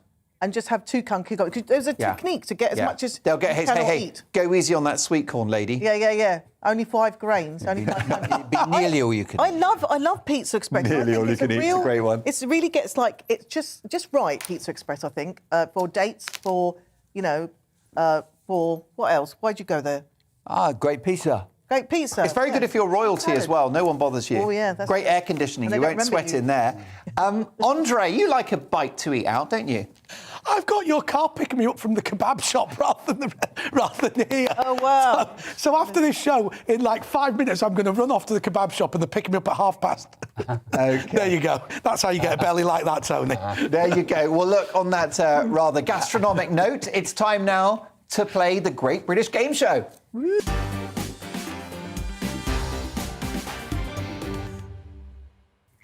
Legendary British actress Dame Joan Collins celebrated her 20th anniversary with her 5th husband, Percy Gibson, and she decided to celebrate her 88th birthday. Actually, her birthday's in May, but because she's the queen of showbiz, she gets to celebrate twice. I love the woman. I think she's an amazing actress, such an icon, a great character. And it's inspired tonight's Great British Game Show, a quiz for ages, where you at home and my panel will be guessing the ages of several celebrities. So let's start with Dame Helen Mirren. How old is this lovely lady? 72. 74. Oh, I was going to go for... I'll go for 73 then. No, I think she's 76, actually. She's 76. The points go to Tony Parsons. President Joe Biden, how old is he? Please don't say 78. 78, same as Keith Richards and Mick Jagger. 78, you going with that as well? I'm going 79. He's going to be brilliant at this, isn't he? Very good. I'll go for They're my 79. contemporaries. They're my contemporaries. How old is he? I'll go for 79. 79. I was going to go 79. 79 is his age. Oh! There you go. So the points go to Andre and Sajila. How about Olivia Colman, Oscar-winning actress? 43? 46. 53. OK, it goes to Sajila. She's 48. Woo. Yes. So David Attenborough, what a legend, but how old? He's got to be about the David same age as the Queen, I guess, about Very similar. 96. 195. I think it's 88. No, he's in the 90s, I'm sure. He's like a tree. You've got to sort of count the rings. Let me tell you, he's 95. Oh. So 1 year out, Tony gets that one. How about Kate Winslet? She's won an Oscar as well. Oh, Kate Winslet's probably about 50? I think she's 50. I'm going to go with 61. No, I'm going to go 48. 50. Pretty harsh. I will tell you that she's 46. Oh, she'll be in tears now. And off to the plastic surgeons. My thanks to my amazing panel. Please come back soon, folks. And thanks to you for your company. Headliners are next. I'll be in the hot seat with two top comedians. See you after the weather. Looking ahead to tomorrow's weather, and the UK is looking very windy for many as Storm Franklin moves across the UK. Let's take a look at the details. Zooming into the southwest, and it will be a very blustery start with a scattering of showers around. In between the showers, though, some sunshine will begin to develop. Across into the southeast, and winds may still reach gale force at times throughout the morning, with some rain moving across the area. Some rain and hill snow will affect parts of Wales during the morning, with severe gales possible along the north coast. Severe gales will also develop across parts of the northwest, making the rush hour difficult in places. The strong winds will be accompanied by some further rain in places. The rain will be beginning to ease across the northeast during the morning, but although winds won't be as strong here, it will still be very blustery to start the new working week. A chilly start for Scotland, with showers focused across the north and west, with the best of the drier weather across Dumfries and the Lothians. After a very windy night for Northern Ireland, the winds should start to ease during the morning, with showers also beginning to move away to the east. Storm Franklin will begin to move away as we head towards lunchtime, allowing winds to slowly ease with some drier weather developing. And that's how the weather is shaping up during tomorrow morning.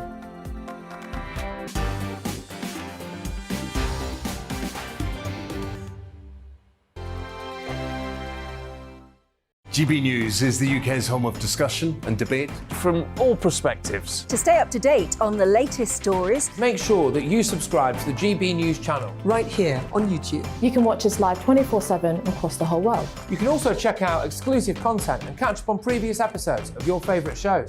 Every day, we ask the questions that you'd ask, so why not add your voice to the conversation in the comments section? Don't forget to subscribe. We are GB News, Britain's news channel. Every night at 11 on GB News, we bring you the next day's stories the day before. It's basically like time travel. If it's a big story, we'll cover it, guaranteed. But we'll also have some fun along the way. Big opinions, big laughs. Sometimes big hair.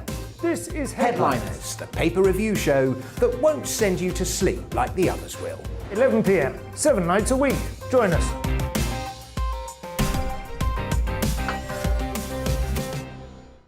Hello there, I'm Eamon Holmes. And I'm Isabel Webster. And we hope you can join us for Breakfast with Eamon and Isabel. You make me laugh out loud, belly laugh. Is that important first thing in the morning? Yeah, absolutely. And there's me trying to be deadly serious. News is a serious business. Yeah, I have to rein you in sometimes. Well, it doesn't stop us laughing at it. It doesn't stop us having an opinion on what's going on. Yeah. And it certainly will not stop us reflecting what you think. Weekdays from 6 to 9:30 on GB News. I'm Dan Wootton. Join me Monday to Thursday from 9 to 11 for the feistiest and most fun news debate on TV, where free speech reigns. I'll bring you a sharp take on the day's biggest stories, bombshell newsmaker interviews, and A-list guests. And I guarantee you, no spin, no bias, no censorship, and no reason to go to bed. That's Dan Wootton tonight, Monday to Thursdays from 9 on GB News.